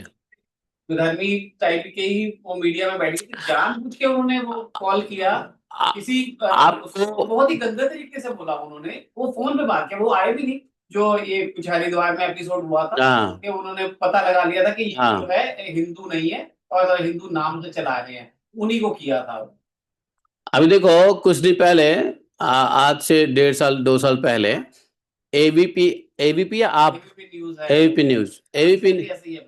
एबीपी न्यूज का एक एंकर है, एंकर नहीं कोई रिपोर्टर है मेरे जाने वाला, वो मेरे को जानता है। वो मेरा यूट्यूब पे कुछ सुना, फॉलो किया, तो बोला कि मेरे को बड़ा फ़ायदा हुआ है और हम चाहते हैं कि आपको आपकी इंटरव्यू करें। हमने कहा देखो मैं तो वृंदावन ब्रज क्षेत्र से बाहर जाता नहीं हूँ, और यदि आपको कुछ करना होगा तो आपको यहीं पे आना पड़ेगा। तो वो लोग क्या हुआ कि कुछ दिन के बाद बोला कि ठीक है, हम वहाँ आते हैं वृंदावन में, और भी इंटरव्यूज़ होंगे तो हम आपके पास भी आएंगे। उस वक्त तो मैंने बुला लिया, हाँ कर दिया। लेकिन जिस दिन उसने मुझे फ़ोन किया कि हम लोग वृंदावन आ रहे हैं परसों, और भी बाबाओं के इंटरव्यू हैं, हम आपका भी लेना चाह रहे हैं, पता नहीं मेरा मन किया कि नहीं नहीं नहीं भैया तुम मेरे पास मत आओ। मेरा मन वो हो गया कि नहीं नहीं तुम मत आओ। नहीं नहीं, हमको कोई टीआरपी नहीं चाहिए, हमको कोई धंधा नहीं बढ़ाना, हमने कोई बिजनेस नहीं कर रखा, ना हमको पेशेंट चाहिए, ना कोई हमको फॉलोअर चाहिए। नहीं नहीं, आप आपकी चीज़ों से हमको इतना लाभ मिला है, हम भी अपना बात करेंगे। हमने तुम बोलो ना अपना, तुम बोलो, तुम बोलो इंडिविजुअल लेवल पे, हमको क्यों? नहीं नहीं, आपको नहीं लगता कि इससे लोगों का कल्याण होगा? हमने कहा कल्याण जाए भाड़ में, सबसे पहले मेरा ही क्यों नुकसान हो जाएगा, दूसरे के कल्याण से क्या फ़ायदा? फिर हमने उनको मना किया। एक बार को पहले तो बोल दिया भैया मैं तो यहाँ, मुझे लगा कि वो आएंगे नहीं यहाँ, लेकिन बाद बोला नहीं नहीं नहीं, हम आएंगे। तो जैसे मुझे फ़ोन किया, नहीं मैं आता हूँ, और भी इंटरव्यूज़ हैं वहाँ पे संतों के, तो हम आपका भी इंटरव्यूज़ लेंगे। हमने कहा भाई साहब नहीं। अभी देखो, मॉरिशस ब्रॉडकास्ट कॉरपोरेशन है ना, एमबीसी, एमबीसी पे हमने 7-8 सीरीज में लेक्चर दिए, एक्टिविटी किया। कब किया? 2018 में, 17-18 में किया। और आज भी उसको जो बाइट है उसको चला देते हैं वो। और जब जब चलाते हैं तो मेरे पास मैसेज आता है मॉरिशस से कि are you in Mauritius, are you in Mauritius, ऐसा। क्योंकि उसमें वो बोलते हैं ना कि मैं ये इंडिया से आए हैं, तो जब वो बाइट चलाते हैं तो उनको लगता है कि अभी आया ही लगता है मॉरिशस में। तो मेरे पास जब भी वो बाइट चलता है तो मॉरिशस से मेरे पास वो नंबर मैसेज आ जाता है। या तो उसका फ़ोन आएगा, क्या नाम है, एक हमारे प्रभु जी हैं, कौन हरि है, विष्णु हरि, उनका फ़ोन आ जाएगा, प्रभु जी वो आज बाइट चला दिया, बड़े फ़ोन आ रहे हैं हमारे मोबाइल पे। क्योंकि वो लोग उसको फ़ोन करते हैं, वो इनका नंबर दे देते हैं, लोकल नंबर मेरा वहाँ था। और कुछ लोग हमारे नाम से सर्च करते हैं तो नाम आ ही जाता है यूट्यूब वगैरह पे। तो कुछ तो डायरेक्ट मैसेज आ जाते हैं। देखो ये मीडिया वालों का 6 साल पहले की इंटरव्यू होती है, 6 साल पहले की एक्टिविटी होती है, उस संदर्भ में उस समय में क्या बोला उसके बाइट 10 साल के बाद चला देंगे, कंट्रोवर्सी पैदा हो जाती है। हाँ ये बिल्कुल। अभी देखो 3 साल पहले का बाइट चला दिया वो अखिलेश और इसके बीच का, कंट्रोवर्सी हो गई। ये वो 3 साल पहले का। 3 साल पहले का है वो। कितने ये पर मुझे बहुत ही ज्यादा तो ये बात है ना, ये रिकॉर्ड हो जाता है ना। अभी होगा ना कंटेस्ट में दिखा था, एक लाइन कही है उसके बाद उन्होंने दूसरी लाइन कही है, दूसरी लाइन भी दिखाई। वही वही वही कह रहा हूँ ना, 3 साल 4 साल पहले का वो कंट्रोवर्सी है। अब वो कंट्रोवर्सी उस कॉन्टेक्स्ट में बहुत नॉर्मल था, लेकिन उसको उसको यहाँ पे चेप दिया, तो ये बड़ा टेंशन है ऑन रिकॉर्ड। मतलब उसके लिए अपने स्वार्थ के लिए हाँ, लोग गिर गए हैं, मतलब सनातन को तो इन्होंने मजाक ही बना दिया। यहाँ पर देखो, बाबा बोल रहे थे ऐसे जो जो चल रहा है ना, बहुत जल्दी हिंदुओं का अपने ना नुकसान और विनाश की तरफ। इनको नुकसान हो सकते हैं लेकिन भागवत धर्म के नुकसान नहीं होगा। भागवत धर्म के लोग तो बच ही जाएंगे, ये भी बाबा कहते हैं। तो यहाँ सूर्य से कि जो धर्म वो बचेंगे। हाँ, तो सूर्य से बोला कि यही सीखने को मिला। और उसके बाद हाँ, तो यही बात है। स्वरूप, मैं कहाँ से डिरेल हो गया, आत्मा के प्रकाश से डिरेल हो गया। तो यहाँ पे कह रहे हैं कि बुद्धि मोटी है, मोटी बुद्धि से, बेवकूफी बुद्धि से लोग आत्मा में अंतर करते हैं। नहीं तो आ, आत्मा का जो आश्रयभूत शरीर है, शरीर अलग अलग व्यक्ति शरीर में, व्यक्त शरीर में, व्यक्त आत्मा को व्यक्त जो शरीर करता है उसको व्यक्ति कहते हैं। तो व्यक्त शरीर में आत्मा अलग अलग दिखाई देता है मोटी बुद्धि की वजह से, लेकिन वास्तव में सूर्य के समान एक ही होता है, उसमें कोई भेद नहीं है स्वरूपतः। आत्मा के स्वरूप में कोई भेद नहीं है कि आपका स्वरूप, आपका आत्मा ज्यादा प्रकाशमान है, मेरा आत्मा बुझा हुआ है, उसका आत्मा कमजोर है, उसके आत्मा को पीलिया रोग लग गया, उसके आत्मा को बड़ा खाता पीता आत्मा है ना, ऐसा कुछ नहीं है, कोई भेद नहीं है। चींटी से लेकर के ब्रह्मा तक, या चींटी से नीचे भी जो भी ले लो। तो इस प्रकार से बोला कि राजन, कहीं किसी के साथ आसक्ति नहीं करनी चाहिए, न ही अत्यंत स्नेह करना चाहिए। स्नेह करो, अत्यंत स्नेह मत करो। किसी के साथ अत्यंत स्नेह नहीं करना चाहिए अथवा आसक्ति नहीं करनी चाहिए, अन्यथा उसकी बुद्धि अपना स्वतंत्र होकर दिन हो जाएगी, दीन हो जाएगी। दीन बुद्धि क्या होगा, अपना स्वतंत्र खो करके दीन हो जाएगा। बुद्धि दीन, दीन बुद्धि का मतलब क्या, पुअर इंटेलिजेंस, दीन, मूढ़ है। उसे कबूतर की तरह अनंत क्लेश उठाना पड़ेगा। राजन, जंगल में कबूतर रहता था, उसने एक पेड़ पर अपना घोंसला बना रखा था। उसकी एक पत्नी थे, मादा कबूतर, फीमेल कबूतर, कबूतरनी, और कई वर्षों तक वो घोंसले में एक साथ रहते थे, कबूतर कबूतरी, कबूतर कबूतरी। और उस कबूतर के जोड़े के हृदय में निरंतर एक दूसरे के प्रति बड़ा स्नेह था। स्नेह की वृद्धि होती जाती वह अत्यंत स्नेह करने के कारण अपने गृहस्थ में इतना फंस गया, इतना फंस गया कि वह एक दूसरे की दृष्टि में, अब कभी कभी आदमी भी क्या करता है ना, इतना प्रेम करता है ना अपनी पत्नी से, कहता है कि हम तो एक ही आत्मा है, दो शरीर है। कभी कभी प्रेमी प्रेम का भी कहेगा एक आत्मा दो शरीर। ये सब बेवकूफी है, इसको होता है दीन बुद्धि, पुअर इंटेलिजेंस।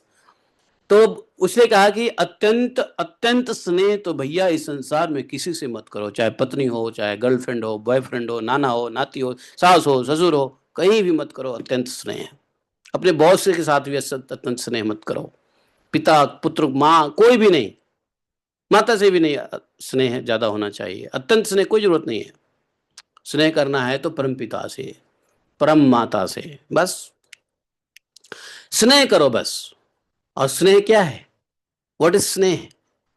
स्नेह दिखावा थोड़ी ना होता है, स्नेह है केयर, एक जिम्मेदारी है जिसको निभाओगे तो लगेगा कि यू लव योर मदर। अगर माता की जिम्मेदारी निभाते हो तो वही प्रतीक है कि यू लव योर मदर, यही ना। और जिम्मेदारी नहीं निभाओगे और सिर्फ कोई कहेगा, कोई दूसरा तो नहीं कह सकता कि भाई ये बहुत प्रेम करते हैं, स्नेह करते हैं। तो स्नेह, वाकई सच्चा स्नेह क्या है संसार में, जिम्मेदारी को निभाना ही स्नेह है। लेकिन वास्तव में जो स्नेह है, प्योरेस्ट लव, वो तो भगवान से है, भगवान से ही हो सकता है। बाकी जो लोग लव और स्नेह और प्रेम मोहब्बत जो कहते हैं, ये सब कुछ नहीं है। ये सब अपने जिम्मेदारियों को निभाया तो प्रेम है, नहीं निभाया तो प्रेम नहीं है। सिंपल सी बात है। क्यों जी? भाई आपकी बेटी आपको, आपके लिए कुछ करेगी, 10 बार पूछेगी, हाव भगत करेगी, तो आपको दुनिया, आपको भी लगेगा कि हाँ प्रेम कर रही है, लेकिन वास्तव में प्रेम नहीं है। क्योंकि जिस दिन वो नहीं करेगी कुछ, आपके अगेंस्ट कुछ करेगी, तो आपका प्रेम क्या हो जाएगा? तो प्रेम था क्या? तो पहले भी नहीं था। तो वो तो ये था कि व्यवहार, व्यवहार जिम्मेदारी अगर सही से कोई करता है वही स्नेह है। लेकिन अत्यंत स्नेह, भगवान वाली स्नेह नहीं करना चाहिए। लोग वह कभी कभी भगवान जैसा स्नेह मनुष्य से करने लग जाते हैं, और इतने सारे मद मस्त रहते हैं। चांद सा तेरा चेहरा, क्या क्या, कौन सा गाना है वो? तारीफ करूं क्या तेरी, है? रब ने तुझे बनाया, बताओ, जिसने तुझे बनाया, बताओ, है। तो इस तरीके से जो है ना, बहुत सारे जो है ये सब असत गाना है, असत लेख है, असत लेखनी है, और ये सब आउट ऑफ मटेरियल मोटिवेशन से लिखा गया, ये सब चीजें हैं। लिखने वाले को बहुत प्रचुर पैसा मिला, लेकिन सुनने वाले उसमें फंस गया। हैं? ये सब लिखने वाले लेखक, गाना लिखने वाले जो लेखक को तो पैसा मिल जाता है, रॉयल्टी मिल जाती है, गाने वालों को भी हैं। लता मंगेशकर ने एक बार गा दिया होगा, पता नहीं कितना उसको $1 million मिले होंगे, बराबर है। लिखने वाले ने लिख दिया, उसको पैसा मिला होगा, रॉयल्टी मिली होगी, लेकिन उसको सुनने वाले फंस गया इमोशनली। उनसे आंसू बहते हैं, है कि नहीं, है? सुनने वाला का नुकसान हुआ, है? जूते में हाँ, हो गया तो ना, फंस गया। तो मैं फंस गया। तो वही बात है, इसलिए भाई इसको बोला कि बुद्धि जो है ना, मोटी मत करो, बुद्धि को पतली करो, तीक्ष्ण करो। और तीक्ष्ण बुद्धि कब होगी? भगवत ज्ञान से। संसार ज्ञान क्या? स्थूल ज्ञान है, इसलिए भगवत ज्ञान सूक्ष्म ज्ञान है। स्थूल ज्ञान से स्थूल बुद्धि, मोटी बुद्धि होगी, और सूक्ष्म ज्ञान से सूक्ष्म बुद्धि होगी, इसलिए भगवत ज्ञान बहुत जरूरी है। बताओ, अब सिनेमा बनाने वाला पर्दा पे कुछ बना दिया, अब पब्लिक, हजारों पब्लिक को रो रहे हैं, हजारों पब्लिक को रुला रहे हैं, क्या फायदा है? बताओ, है? ऐसे ही कम जीवन में रोने के अवसर आते हैं क्या? जो तुम सिनेमा में पैसा देके जाके रोगे। तो कहने का तात्पर्य यह है कि अब ये कबूतरा कबूतरी आपस में रहते रहते, और यही होता है समाज में भी, यही होता है। अब आपस में क्या है, एक बुढ़ा एक बुढ़ी से कहेगा, अजी हम तो 45 साल से एक साथ हैं, we can't do anything independent, हम तो डिपेंडेंट हैं, एक दूसरे के बिना जिंदा रह ही नहीं सकते हैं। अरे मौत जब आएगा ना, सब पता चल जाता है कौन किसके बिना जिंदा रहता है। है कि नहीं? 40 साल साथ में रहने के लिए कि बस अपना शरीर एक दो दो, एक आत्मा दो शरीर, वास्तव में आत्मा तो एक ही है। वास्तव में आत्मा तो एक ही है। अच्छा, दो शरीर है, ये भी सत्य है, लेकिन भावना से वो एक मानते हैं। बोल मुंह से सत्य ज्ञान है, लेकिन हृदय से फीलिंग अलग है, समझे? तो एक आत्मा दो शरीर, तो शरीर दो है ये भी सत्य है, आत्मा एक है ये भी सत्य है, लेकिन आत्मा एक यही थोड़ी ना है, इनके अलावा जितने भी सब आत्मा एक है, वहां थोड़ी गलती है। क्योंकि शरीर से आसक्ति है ना, इसलिए सिर्फ यही आत्मा दिखता है कि एक है, बाकी ये नहीं, ये अलग है। अलग दिखता है, अपना बच्चे से दूसरे बच्चा अलग दिखता है। तो ये शरीर का बुद्धि है, हैं? तो बोले कि इस कबूतरा कबूतरी को ऐसे ही बुद्धि से बुद्धि को बांध रखा था, हैं? कैसी बुद्धि? मोटी बुद्धि, हैं? आसक्ति बुद्धि, हैं? गृहस्थ धर्म में इतने आसक्त हो गए कबूतरा कबूतरी, एक दूसरे की दृष्टि से, उसके अंग अंग से। अब देखो, उसका अंग अपना ही अंग, अपना अंग उसका अंग, है? उसकी बुद्धि अपनी बुद्धि, अपनी बुद्धि उसकी बुद्धि, है? कबूतरा कबूतरी है ना, कभी कभी दो जब हस्बैंड वाइफ एक दूसरे से इतना घुले मिले रहते हैं, तो दुनिया कहती है देखो कबूतरा कबूतरी। है ना? कबूतरा कबूतरी तो नहीं, कबूतरा कबूतरी है वो, कबूतरा कबूतरी की तरह। अच्छा, कुछ लोग होते भी हैं, अच्छा ऐसा कर, हाँ ऐसे कर, वो कहेंगे उसमें हाँ, ये कहेगा उसमें हाँ, वो कहेगी उसमें हाँ, उसमें ये। कोई एक दूसरे की बात काटेगा नहीं, जो एक दूसरे के बात ना काटे वो कबूतरा कबूतरी। हाँ, जो लड़े वो कबूतरा कबूतरी नहीं है। तो क्योंकि भगवान ने दत्तात्रेय जी कहते हैं कि वो कबूतरा कबूतरी ऐसा गृहस्थ धर्म में आसक्त हो गया कि उसकी दृष्टि वो कहेगा, ये तो, अब दुकान पे जाओगे तो हस्बैंड कहेगा, जी ये देखो ना अच्छा लग रहा है, हस्बैंड हाँ अच्छा लग रहा है। हस्बैंड कहेगा ये अच्छा लग रहा है, तो वाइफ भी कहेगी हाँ ये अच्छा लग रहा है, ये ले लो, हाँ ले लो। उसको लगता है, हाँ उसको लगता है, उसको क्या लगता है, उसको लगता है कि इसको हम प्रेम करते हैं, ये जो अच्छा लगे हम बोलेंगे नहीं अच्छा लगे तो प्रेम नहीं होगा, ये सब प्रेम के, है ना भाई, फैक्ट कहो, अच्छा नहीं है तो नहीं कहो। तो कहने का मतलब यह है कि बुद्धि से बुद्धि को बांध के देता है, और दृष्टि से दृष्टि को, अंग से अंग को बांध देता है कि नहीं? हाँ, तो ये कबूतरा कबूतरी अभी कभी जहां बाहर जाएंगे एक दूसरे को हाथ पकड़ के जाएंगे, कहीं बैठेंगे चिपक के बैठेंगे, बड़ा रिवाज है आजकल। तो ऐसे ये अंग अंग जो है ना, ये क्या है, कबूतरा कबूतरी है कि नहीं। फ्लाइट में अगर सीट उधर उधर मिल गया, excuse me, we are husband wife, can you please allow me to sit here.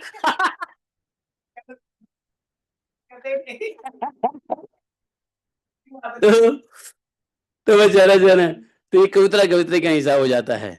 अब क्या हुआ, उन दोनों को एक दूसरे पर इतना विश्वास हो गया था, कबूतरा कबूतरी को, कि निशंक होकर वहां की वृक्षावली में एक साथ सोते। निशंक होके, निशंक मतलब कोई शंका नहीं, अर्थात कोई डर नहीं, घूमते फिरते, उठते बैठते, ठहरते, बातचीत करते, खेलते, खाते पीते, एक दूसरे का साथ रहते, है कि नहीं। राजन, कबूतरी पर कबूतर का इतना प्रेम था कि वह जो कुछ चाहती है वह जो कुछ चाहती, कबूतर बड़े से बड़ा कष्ट उठाकर उसकी इच्छा पूर्ति करता। कबूतरा कबूतर में यही बात होती है। कबूतरी मांग दे, मुझे थोड़ा सा कान का कनौसी दे दो, नाक का वो दे दो, नाक की बिछिया, नाक की बिछिया मांग दे। बिछिया नाक में पहनते हैं, कहाँ पहनते हैं? अच्छा, पैर में पहनते हैं। अच्छा, तो अगर कुछ मांग दे, वो इतना मेहनत करके उसकी इच्छा को पूर्ति करेगा। क्यों? वह कबूतरी भी अपने कामुक पति की कामनाएं पूर्ण करती है। अजी क्या बनाऊं, आज मटर पनीर बना लूं, है। समय आने पर आपको ना बैगन का भरता अच्छा लगता है, वो बना दूं है। अब जैसे कबूतर कबूतरी को खुश करने के लिए इतना मेहनत करता है बेचारा, जीव जान जोखिम पे डाल के क्या करेगा, वो उसको इच्छा पूर्ति करेगा। अब उसके रिसिप्रोकेशन कबूतरी भी करेगी। क्या क्या बनाऊं जी, हैं, अरे आप बड़े थक गए हैं और थोड़ा आराम कर लो, हैं। अच्छा, सादा पानी बनाऊं या थोड़ा सा शरबत बना दूं, है तो वो है कि नहीं। और अगर आने का टाइम है तो फोन करती रहेगी, हाँ जी कहाँ पहुंचे, यहाँ पहुंचे, कितना टाइम लगेगा, 10 मिनट, ठीक है ठीक है, क्यों पूछ रही हो, अरे चाय बना देती हूँ। अब उसको लगेगा कि अब इस सिग्नल तक आ गए, अब घर आने में 5 मिनट है, फटाफट चाय बनाए। जैसे टिंग टोंग बेल बजा, चाय के प्याले साथ में बैठे, आओ जी बैठे। ये रिसिप्रोकेशन है कबूतरा कबूतरी के लक्षण है, ये सब कबूतरा कबूतरी लक्षण है। ऐसे जहां देखो समझो कबूतरा कबूतरी खाली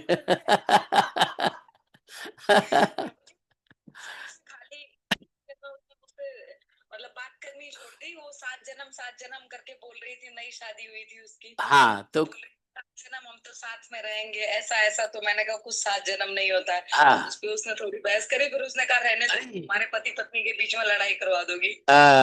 तो कबूतरा कबूतरी 7 जन्म तक साथ में रहेंगे। हाँ, मैं बताती हूँ इस जन्म का कुछ पता नहीं, 7 जन्म साथ में रहेंगे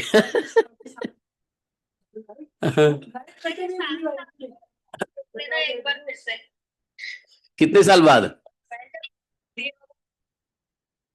नहीं आती है। तो कोई बात नहीं, लड़ाई भी होता रहेगा, फिर भी 7 जन्म साथ में रहेंगे तो चलो कोई बात नहीं है, ऐसा है। कबूतरा कबूतरी का आधा प्रेम आज सुन लेते हैं, आधा प्रेम कल सुनते हैं। कथा, हाँ कथा जो है ना, आज आप कबूतरा कबूतरी की चेतना में रहो। हम समय ज्यादा, हाँ, तो अपने आसपास में कबूतरा कबूतरी को देखो तो भगवत ज्ञान दे दो और बोलो कथा में आओ, है ना। कबूतरा कबूतरी को कथा में लाओ, है कि नहीं। क्योंकि एक कबूतर को लाओगे तो कबूतरी भी आ जाएगी, कबूतरी लाओगे तो कबूतर भी आ जाएगा। तो इसलिए कथा में दोनों को लाओ, एक शिकार से 2 निशान तो बोले ग्रंथराज श्रीमद् भागवतम की जय। यही हो गया, समय काफी बढ़ गया है और 55 श्लोक तक हम लोग आज करते हैं। बाकी इस कबूतरा कबूतरी गुटरू गु, ये सब सुनाई देगा कल। यहाँ लिखा हुआ है, गुटरू गु, सुनो मैं नहीं बोल रहा हूँ। यह सुखदेव गोस्वामी लिखते बोलते हैं कि कपोति प्रथमम गर्भम गृहति काले आगतान दाने शुशुभे नीडम गुटरुगु सपत्यु सन्निधौ सती कल हम लोग पढ़ेंगे इसको। बोले ग्रंथराज श्रीमद् भागवतम की जय। एकम शास्त्रम देव की पुत्र गीतम, एको देवो देव की पुत्र एवं एकम मंत्र शतस्नवानि यानि क्रमापि तस्य देवस्य सेवा। त्वमेव माता च पिता त्वमेव बन्धुश्च सखा त्वमेव विद्या द्रविणं त्वमेव सर्वदेव देवः कृष्णाय वासुदेव